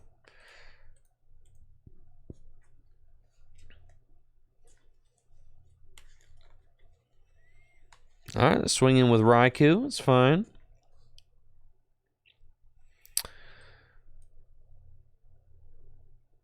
Yeah, we'll just Cheryl. It's a fine opportunity to Cheryl there. Industrious incisors. Capturing aroma, sure. It's another pig. Go get him. Yeah, it should just be level ball. Yeah, I'll make that change. And we'll go Maddening Sense.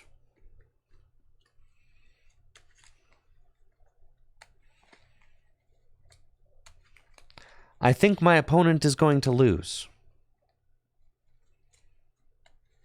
Seems like it's headed that way.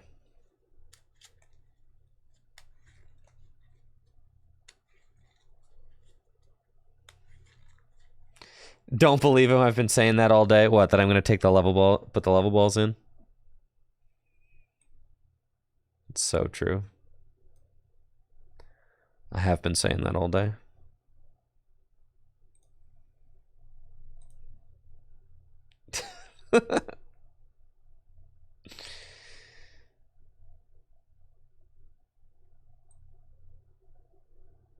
Yeah, we'll just stash that there. Industrious incisors. No healing cards. It's fine. Culrus.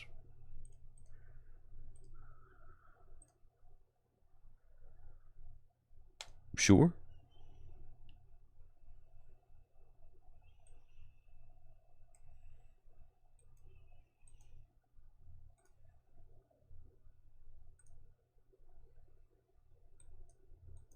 Okay. That's nice. Heavy stomp.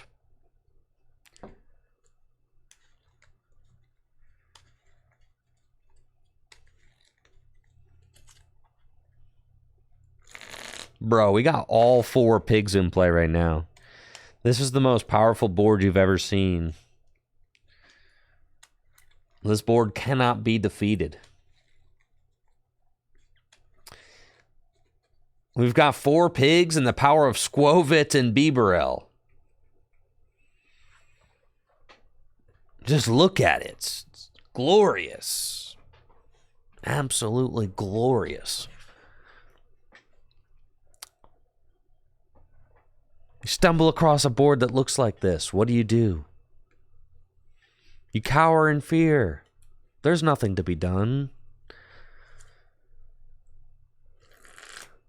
We got 3 pigs with 3 health, 3 space helmets on them.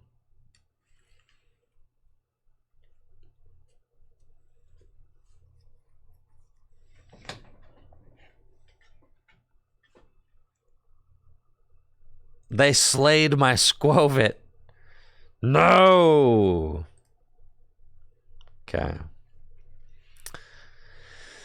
You're going to pay for that, buddy. Yes. Yes, you are. I want to pick up my Bibarel. Actually. Did I flip a heads last turn? You bet. All right, cool. I guess I put the Bidoof back down. I don't even want to put the Bidoof back down. Like, what do I care? You know? Let's just do that. Technically, the Bidoof is a way for them to win more easily. A more intimidating board is just 4 pigs. Oh yeah, Jesse, I'm loving Tears of the Kingdom. Absolutely loving it, yes. I am but a swordsman on a mission to save Hyrule, being forced against my will to play the Pokemon trading card game on the Pokemon Trading Card Game Live today. I am on a quest to save the Princess Zelda, using my various skills that I have obtained from the ancient space aliens that have invaded the sky.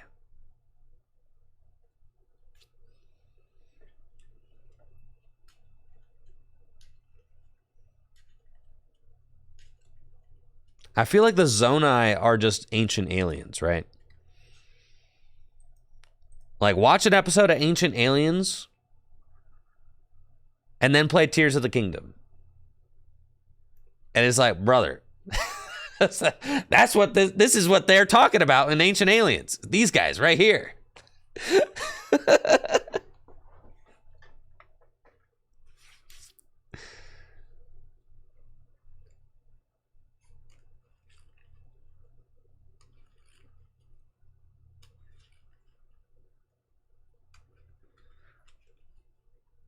Yeah, Raru is definitely sick.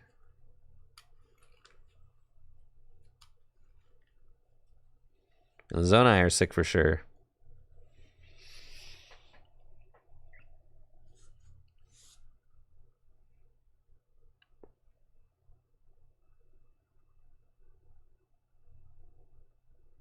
It's just so fun to play. All the mechanics are like really well thought out, and yeah, it's such a joy to play. I mean, that's the thing about Zelda, is that the gameplay just can't be beat. I don't really know what you think you're doing here, bud. If I'm being honest. Did I flip heads or tails? I flipped heads.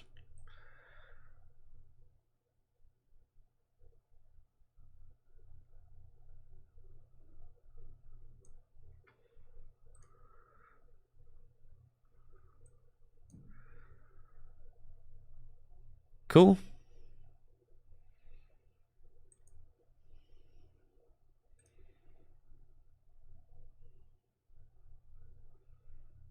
Seems good. It's Ultra Ball. Don't need those anymore. Yep. We're chilling. Heavy stomp.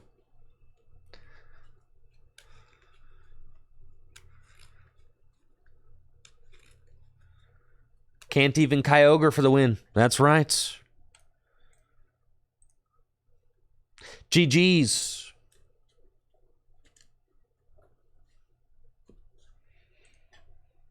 All right, no spoilers for Tears of the Kingdom, all right? No spoilers. I haven't really been progressing the story a lot. I've just been mostly messing around.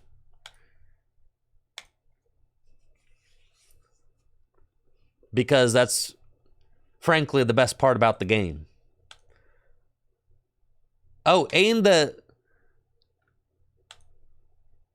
white-haired lady is awesome. She's got such cool character design.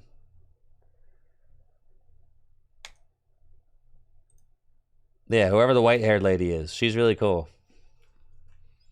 Love that. Yeah, Pura. Pura's office reminds me... Oh, yeah, I forgot about Level Ball, bro. It's fine. Whatever. Pura's office reminds me of my office. Any of you guys go into Pura's office?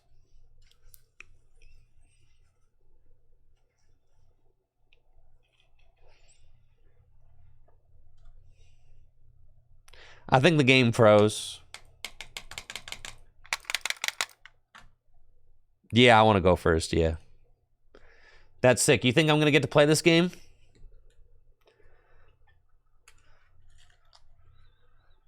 I got to select to go first.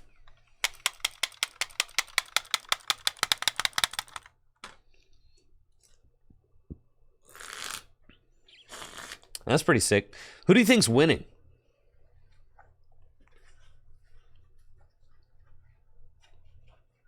Think I can see my hand? Oh no!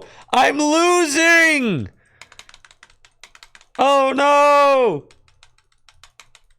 I need to be able to make my play! Oh no, I ran out of time.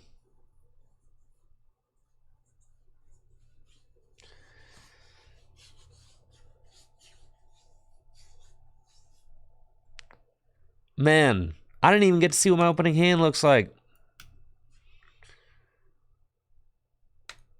Sick game, bro.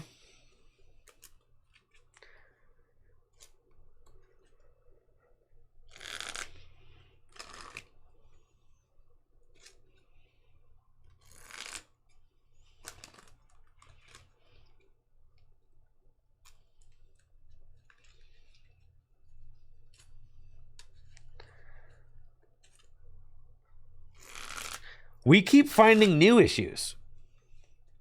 Like, bro, the issues are not like, there's not just like a couple of issues. It's just like, there are lots of problems.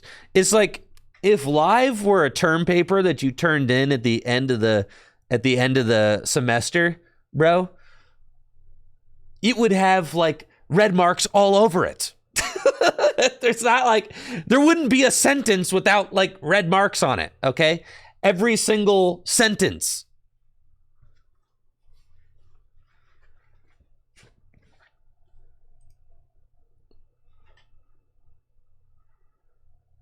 There's no shot. Does Azul stream on a Mac? No chance, right? Absolutely not. You're tripping if you think that these are tied to Mac. You're absolutely tripping. I'm sorry, does Azul stream on a Mac?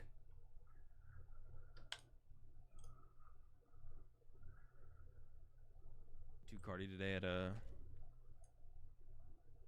What? Dude, how is that the end result of that interaction?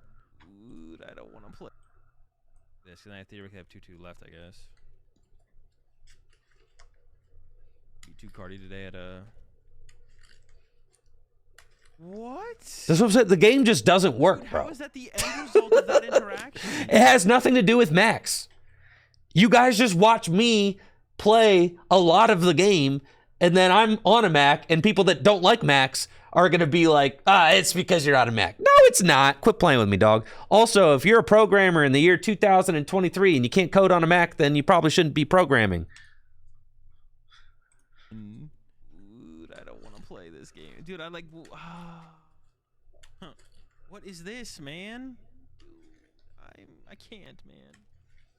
This isn't that bad, obviously, but it's just like it's always something, man. It's always something.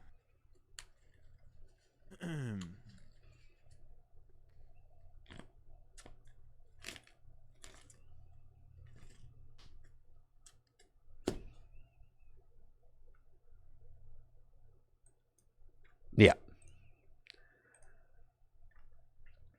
So that's what I'm saying. Like, the game is just broken. It does not work, bro. The game does not work. It has nothing to do with Windows or Mac or anything. Why would you take a very poorly designed game and start blaming the consumer for it not working? Why in the world, would anyone with 2 brain cells to rub together, why would you do that? Yo, what's up, Riley? Thank you for the tier 2 sub. I appreciate it.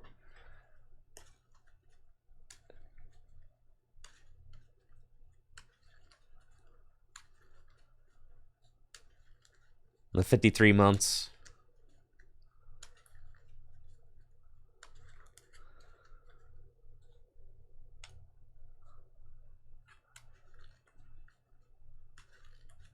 Riley says, as someone who plays primarily online, PTCG Live has genuinely damaged my enjoyment and engagement with the Pokemon trading card game.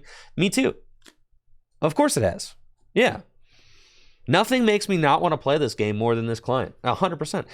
I've been saying it for the last year. This is a brand damaging client. I've been saying it. You know, like, yeah, I'll try to use it as a means to an end to stream and talk about decks, but in year 2023, the difference, Menha, is that PTCGO was released in 2011, and the landscape was different then, right? And it took 10 years to improve, right? You could do that in 2011 when the landscape was a certain way. But in year 2023, when other games are just exist and are better, you can't expect 10 years worth of patience again. You just can't, right?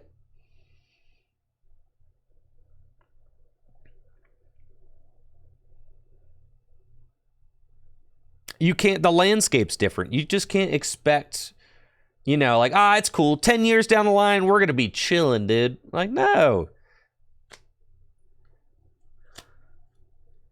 Absolutely not. Okay, let's see what we can do. Yeah, we'll keep that. But, you know, I absolutely love the Pokemon trading card game. I love playing in paper, so thankfully, I have plentiful opportunities to be able to play in paper, so very thankful for that.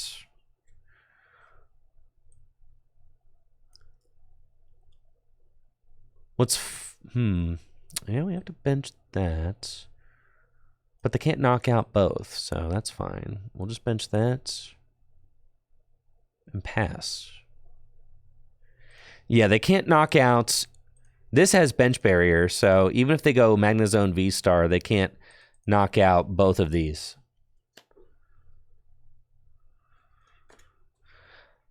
My argument has been that there's been no excuse for the state of live the entire time. Yeah.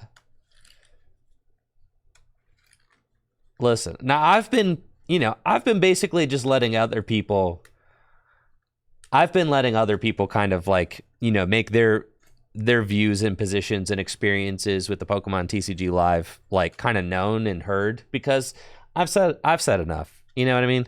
Like, at a certain point, there's no point in me just beating the dead horse, right? So I'm not gonna, because that just kills the vibe. So I'm not gonna. But, you know, when it directly impacts like the ability to enjoy the game, I mean, that's like, it's pretty front and center. You can't ignore that, right? If a streamer's trying to stream the game and it doesn't work, like, everybody watching is going to see that and experience that. And it's frustrating, right? It makes you not want to play. So Azul's been experiencing that. I've been experiencing that. You know, when you're testing for a tournament and there's like situations where you're trying to like see if your deck works or like get into the nitty-gritty interactions of you know, of gameplay, and like you're in a situation where like it's like a make or break point in the game, and the game stops working. It de-incentivizes you to play. You're not going to want to play anymore, right? Because you're like, whoa, like I was like really cooking there, trying to think of what to do, and then all of a sudden I got taken out of that situation. Yeah.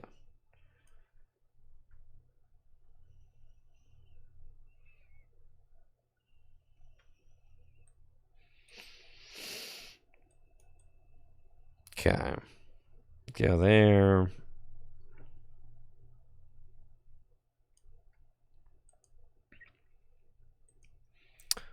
It'd actually be kind of cool if I hit like a Sharon's Care and picked up the Beeperell. That'd be sick.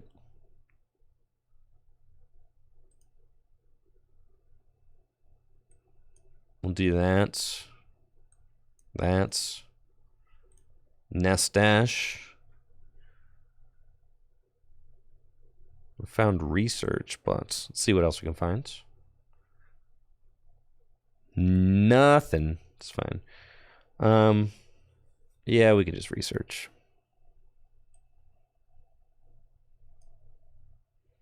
Bidoof's got bench barrier, so that's fine. We do find the rope. We're nuts, bro. We're nuts.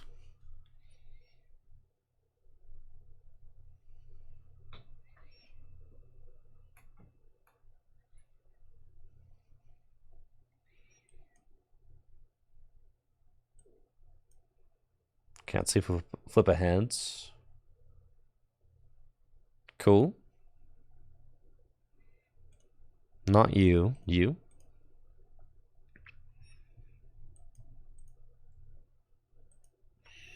I mean, but for me, it's like I could have gotten that. Fell. It's fine. You know, for me, it helps because I just think of, you know, I try my best to just like stay focused on my tabletop content and the tabletop productions that we produce here. You know, I can't do them every day, but I just kind of stay focused on that. And that's like what I'm really taking a lot of pride in and having a lot of I'm having a lot of fun producing those videos and, you know, trying to just stay focused on that. But I can imagine, you know, for a content creator like Azul, you know, who's like doesn't have that, I'd be fed up, right? I'd be totally fed up. It's a little bit easier, I'd say, if you're not streaming and you just play and record games, because like you can just kind of like white knuckle your way through the disconnects and the bugs and all of that. But for streamers who are just live for hours on end and everybody kind of, you know, and we all experience the bugs together, it just is, it's tough, right?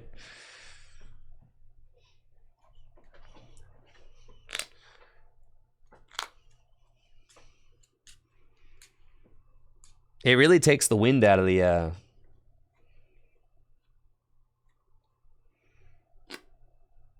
it takes the momentum out of the stream for sure. When you're like maybe close to a win or just something, you know, just like, dang, man. It's tough. But again, I'm really stoked about the tabletop stuff I'm producing, and I got some stuff that I'm happy about, so.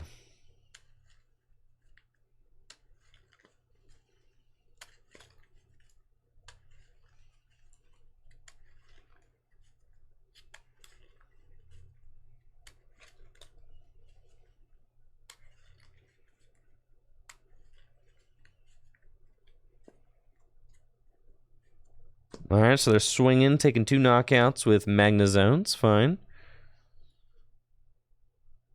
Still kind of cooking. Now, they probably play Raichu, but that's okay. I think that's the first path we've seen.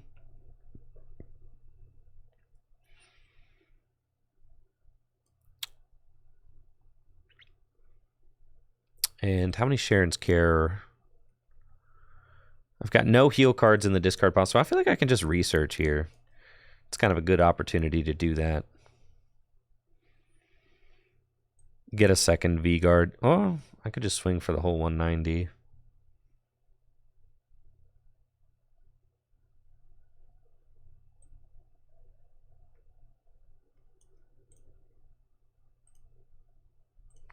workbench pig. And then go for heavy stomp. That's fine.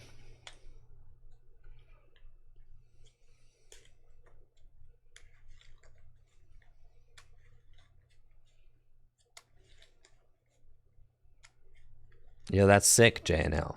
Nice. I'll drop the Oink Alone list into the Discord after the stream is over. Yeah.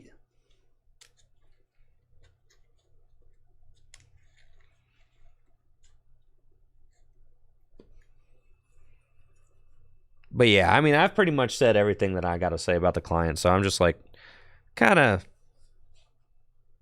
kind of chilling. You know, I'll let other people say it. Because at a certain point, it's like, I don't want you guys to think that I'm just like being a hater to be a hater. Like, I just, you know, care about the game a lot, care about the future of the game a lot, care about the game's presence in popular culture and, you know, in society. I care about the game's representation. Right. At this point, the client speaks, it all speaks for itself. I don't need to say anything anymore. Right. Y'all see it. We all see it. So it is what it is. I've said what I needed to say. No, I'm not going to go on and on and on about it. But, you know, I kind of had like a really rough last 12 months coming to terms with the fact that this was going to be the face of the digital Pokemon TCG. But I'm kind of like, for the most part, I'm kind of over it now. I'm past it. I'm like, that's fine. It is what it is. Life goes on. But watching other content creators and other players go through it now, it's like, yep, I know what you're going through. Like watching players who are trying to coach, you know, having a terrible time. Even Chip Ritchie was even spouting off, dude. Yeah, Chip Ritchie was popping off about it, which was crazy.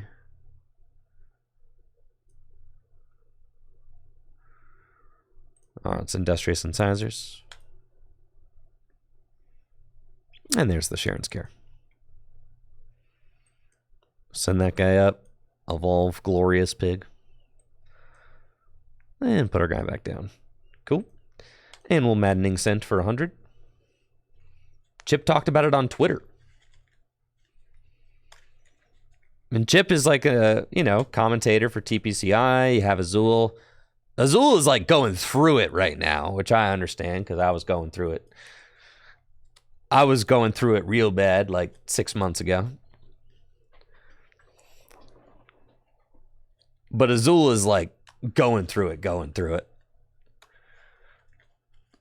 Which I get, you know, it's tough. I can't say I didn't test for the European International Championships and for the Portland Regional Championships. I did not test a single game on this client. But yeah, we're just, it's like, nah, it wasn't really worth it. For an international championship, a game that I could play on my phone, I didn't even bother. I kind of have like, you know, I don't, it's like kind of the point where it's like I want to be able to be a competitive player without needing to rely on this client. Because like I don't, let's see. And we'll just share on swing.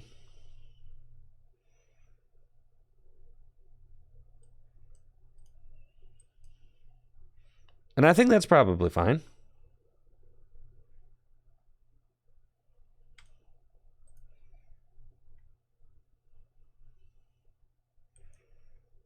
Okay. Maddening Scent.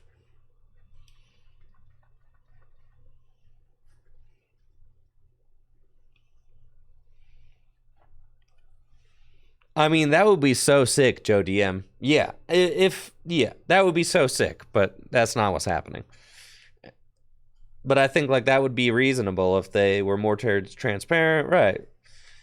They were more open and honest about it, shortcomings, you know, stuff like that. I mean, instead, Yeah, it's a mess, but it is what it is, dude. Nothing I can do about it. They've got Raichu. That Raichu is scary.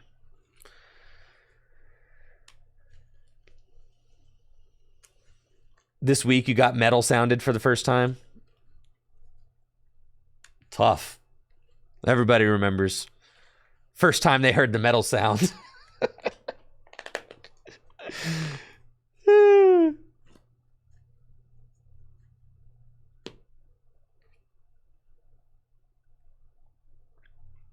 Okay, so they got this Raichu that I cannot one-hit KO.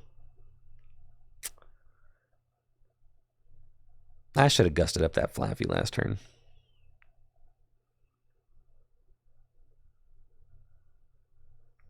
They have to discard 5 energy to take the knockouts. Okay.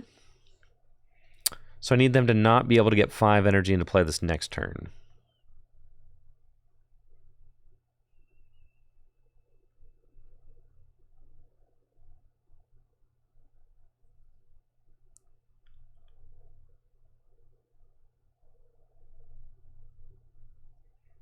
And I think like the concept of live is like, and that's what I think, like people get offended when you don't like love live for whatever reason, because they think you're trying to be gatekeepy, because PTCGO is gatekeepy in a lot of ways.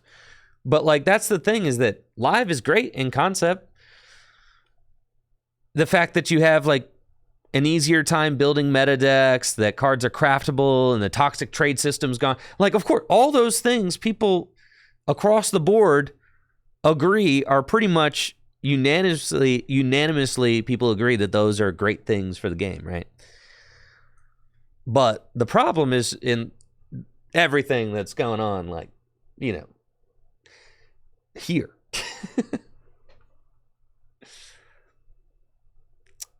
All right, so we swing into the Raichu, then we gust and knock it out. That's fine.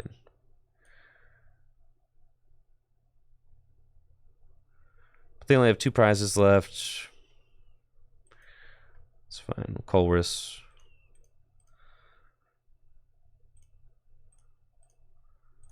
Okay.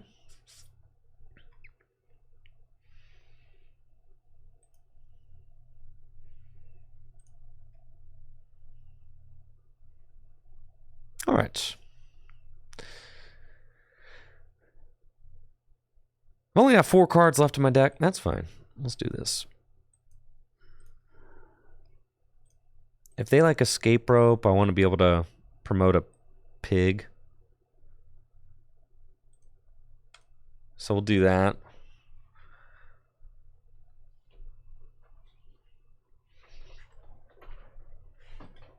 The Raichu might be just too much for the Oink alone to deal with, but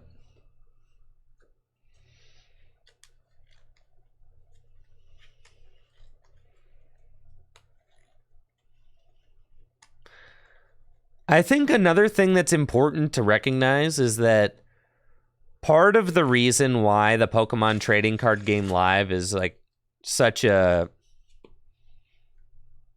you know, in such a rough spot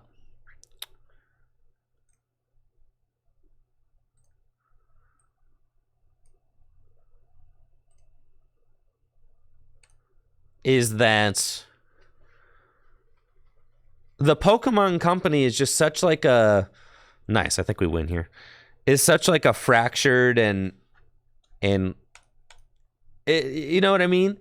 Like, who owns the Pokemon Company? Well, you've got Nintendo in Japan owns part of it. You've got Creatures owns part of it, and you've got Game Freak owns part of it. Right? That's Pokemon in Japan, and then Pokemon in Japan, owned by those 3 companies, clearly doesn't want anything to do with the digital client for the game.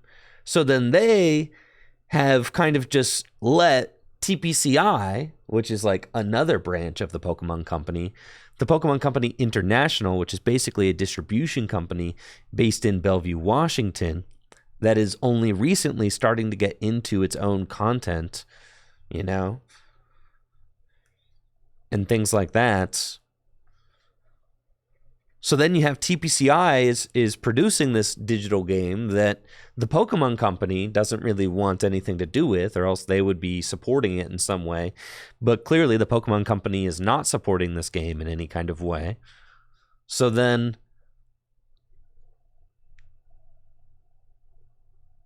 what are we doing here? They've got 2 prizes left to take.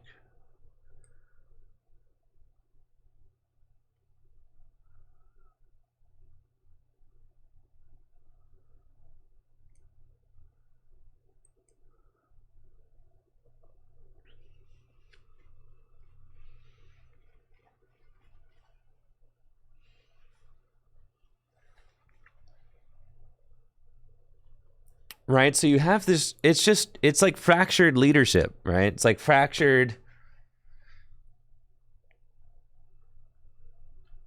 you have all these different organizations which are not unified behind a single goal. Holy smokes, I don't have the energy to take this knockout for the win. Oh, I just guessed up this thing.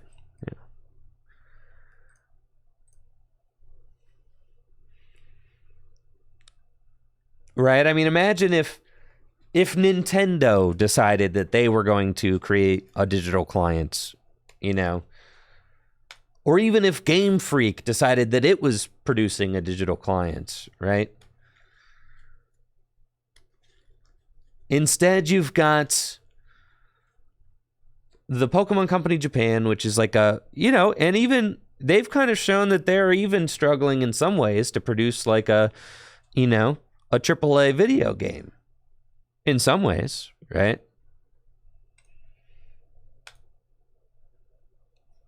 Well, that's kind of what I'm saying, right?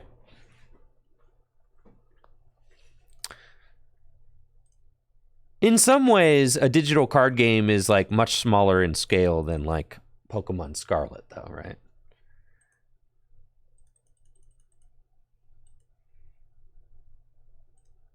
So you'd have to imagine that it's easier than creating Pokemon Scarlet or Pokemon Violet. You'd have to imagine that, right?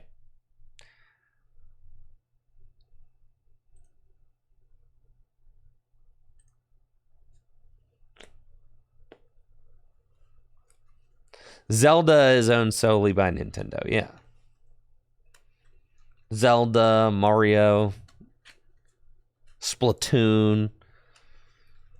Yeah, all of those are just pure Nintendo IPs. And like Pokemon's a Nintendo IP as well, but it's like owned by Game Freak, Creatures, and Nintendo.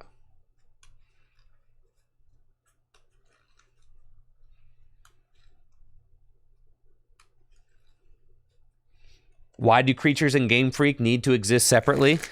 Well, I don't know everything there is to know about it, but imagine this. Imagine you're a small game... Imagine that you are a small game studio in the 1990s and you create a game called Pokemon. And it goes on to be massively successful. Because Pokemon was created by Game Freak, right? Creatures and Game Freak. Something like that, right? So Nintendo bought their way in to Pokemon early on.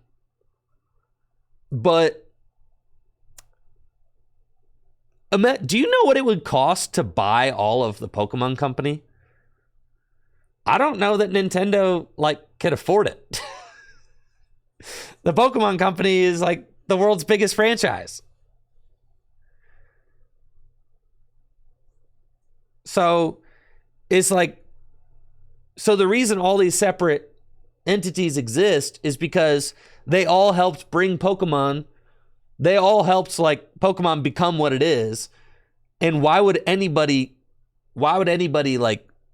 bail out of that, right? No, everybody who's in on the creation of Pokemon from the beginning wants to have at least 1 foot in the circle, right? So it's like Creatures or Game Freak doesn't create Pokemon and then be like, well, I'll sell my share. No, nobody would ever do that, right? Because, like, no, you want one piece of that cash cow for sure. So the result is kind of you've got this company with like what seems like a very fractured and non-unanimous agenda sometimes. It just doesn't make a lot of sense.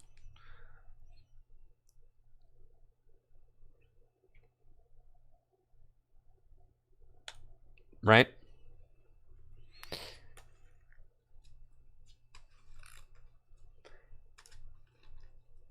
And I think like, yeah, it's strange. It's strange. Pokemon Japan really seems like, I mean, they kind of just do things for Pokemon in Japan. And then they kind of leave everything else to the Pokemon Company International. But it feels like that might have been a better strategy like in the 90s than it is currently in year 2023. So I think like that's something that we're kind of going through some growing pains, right?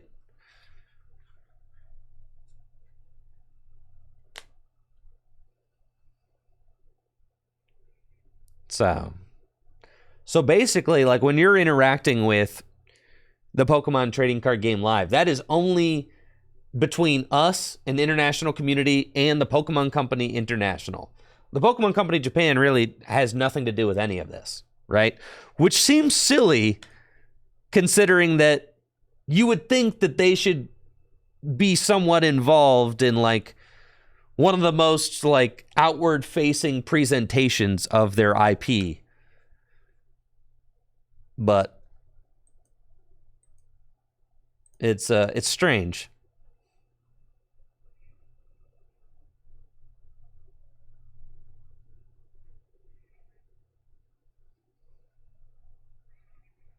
Looks like we're up against Arceus Goodra. I've got Bidoof and Judge. Tails, please. Excellent. Love that. So we'll grab Lechonky Chunk.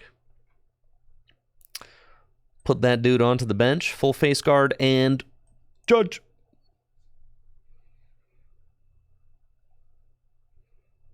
And we find a pretty decent hand. Okay. Just attach that V-Guard and pass. And we're hoping that their 5 cards are bad. And that they can't make any plays. But they've got Ultra Ball for Arceus V-Star, and Arceus V-Star can do anything. So, they will have this knockout. They could even Starbirth for the boss to knock out my Lechonk.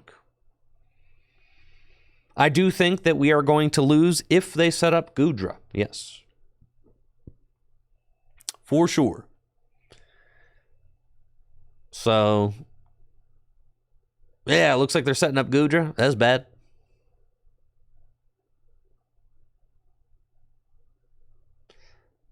I got like escape rope, but, you know,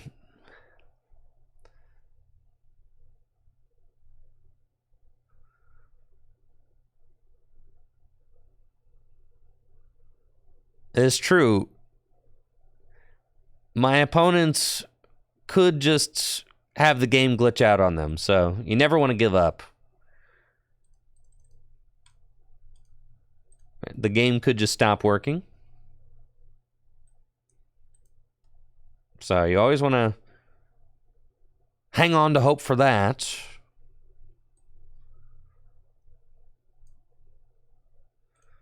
Gonna get another Bidoofski. And I think I just swing for 70. That's fine. Nah, we're gonna win this one, chat.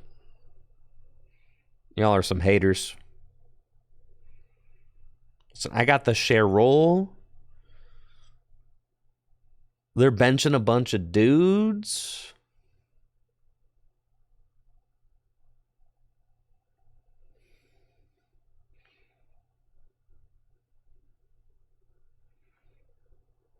Listen, the real reason we're playing the nest balls is just to keep the opponent guessing.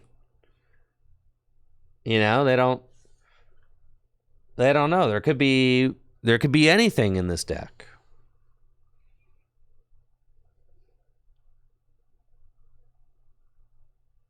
And I'm getting judged. Dang it. I had everything I needed. This hand stinks. Now they're playing Path, which is an interesting development.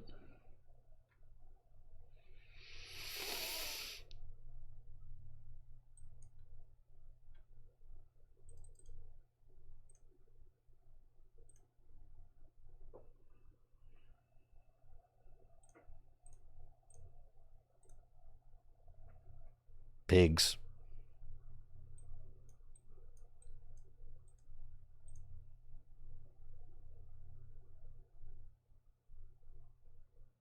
I'm going to lose this game. That's fine. I keep playing.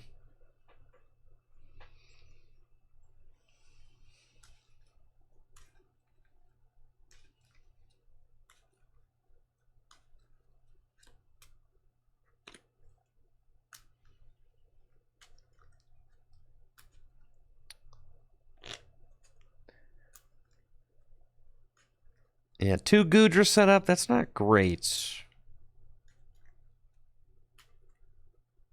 And they're going up 3 prizes. Yeah.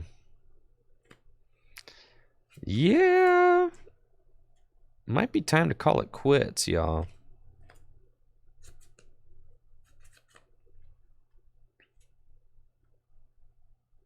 Let's see what the top of my deck is.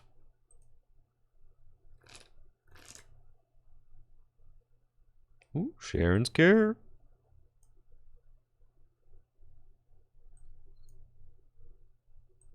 I'll boss up this guy.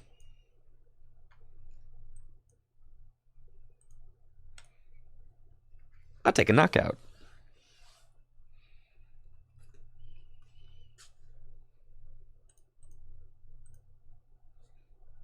Path and a nest ball, huh? Now they're taking 80 less damage. Yo, Panic Mask? So sick. 80 less damage, so my first attack's not doing a whole lot. It's actually doing a real small amount.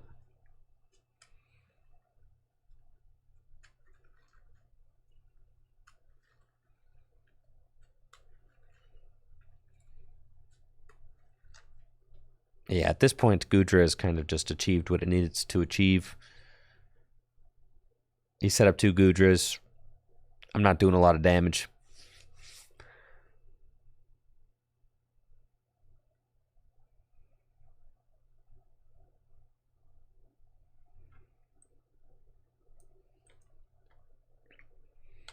We'll get LeChunk. Trekking shoes. We'll take it. It's like you do that and swing for 20 damage. It's kind of sick.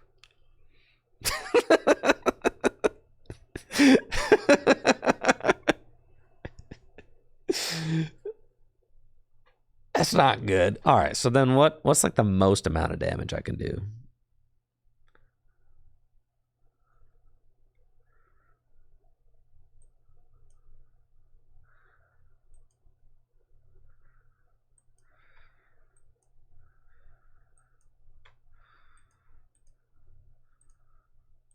$20 damage.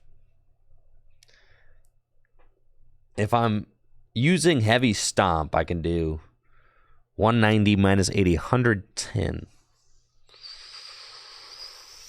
Yeah, it's pretty bad. Yeah, I think we lose this one, guys. Yo, Judge?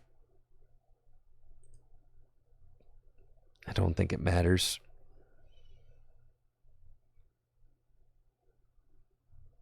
Yeah, I'm cool. GG's. Well played.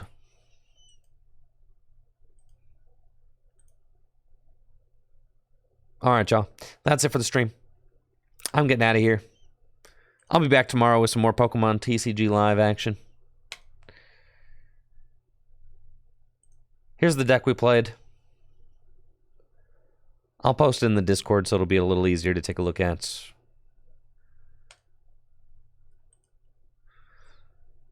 I never even put the level balls in it. So that's kind of funny. But I would suggest level balls.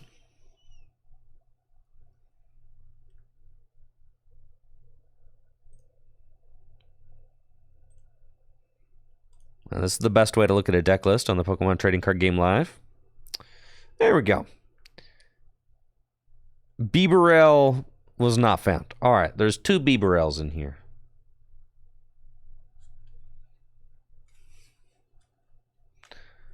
And the nest balls should be level balls. But this is pretty much straightforward, no nonsense. Oink alone deck. It's kind of fun to play. I enjoyed it. It was nice to do something a little bit different. Tank and heal strats are always a good time. You have good matchups against... You could beat, a decent amount of Arceus decks. You can beat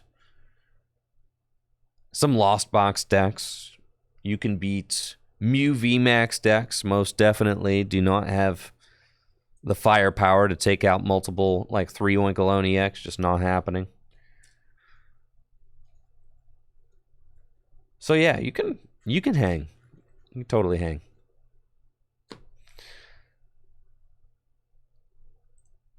All right, that's it for the stream. You all have a good one and enjoy yourselves. I'll be back tomorrow with some more Pokemon TCG stuff. Make sure to check out FullGripGames.com for all the best Pokemon trading card game singles. Did you know that shopping at FullGripGames.com directly supports the content that I create here on Tricky Jim? See ya.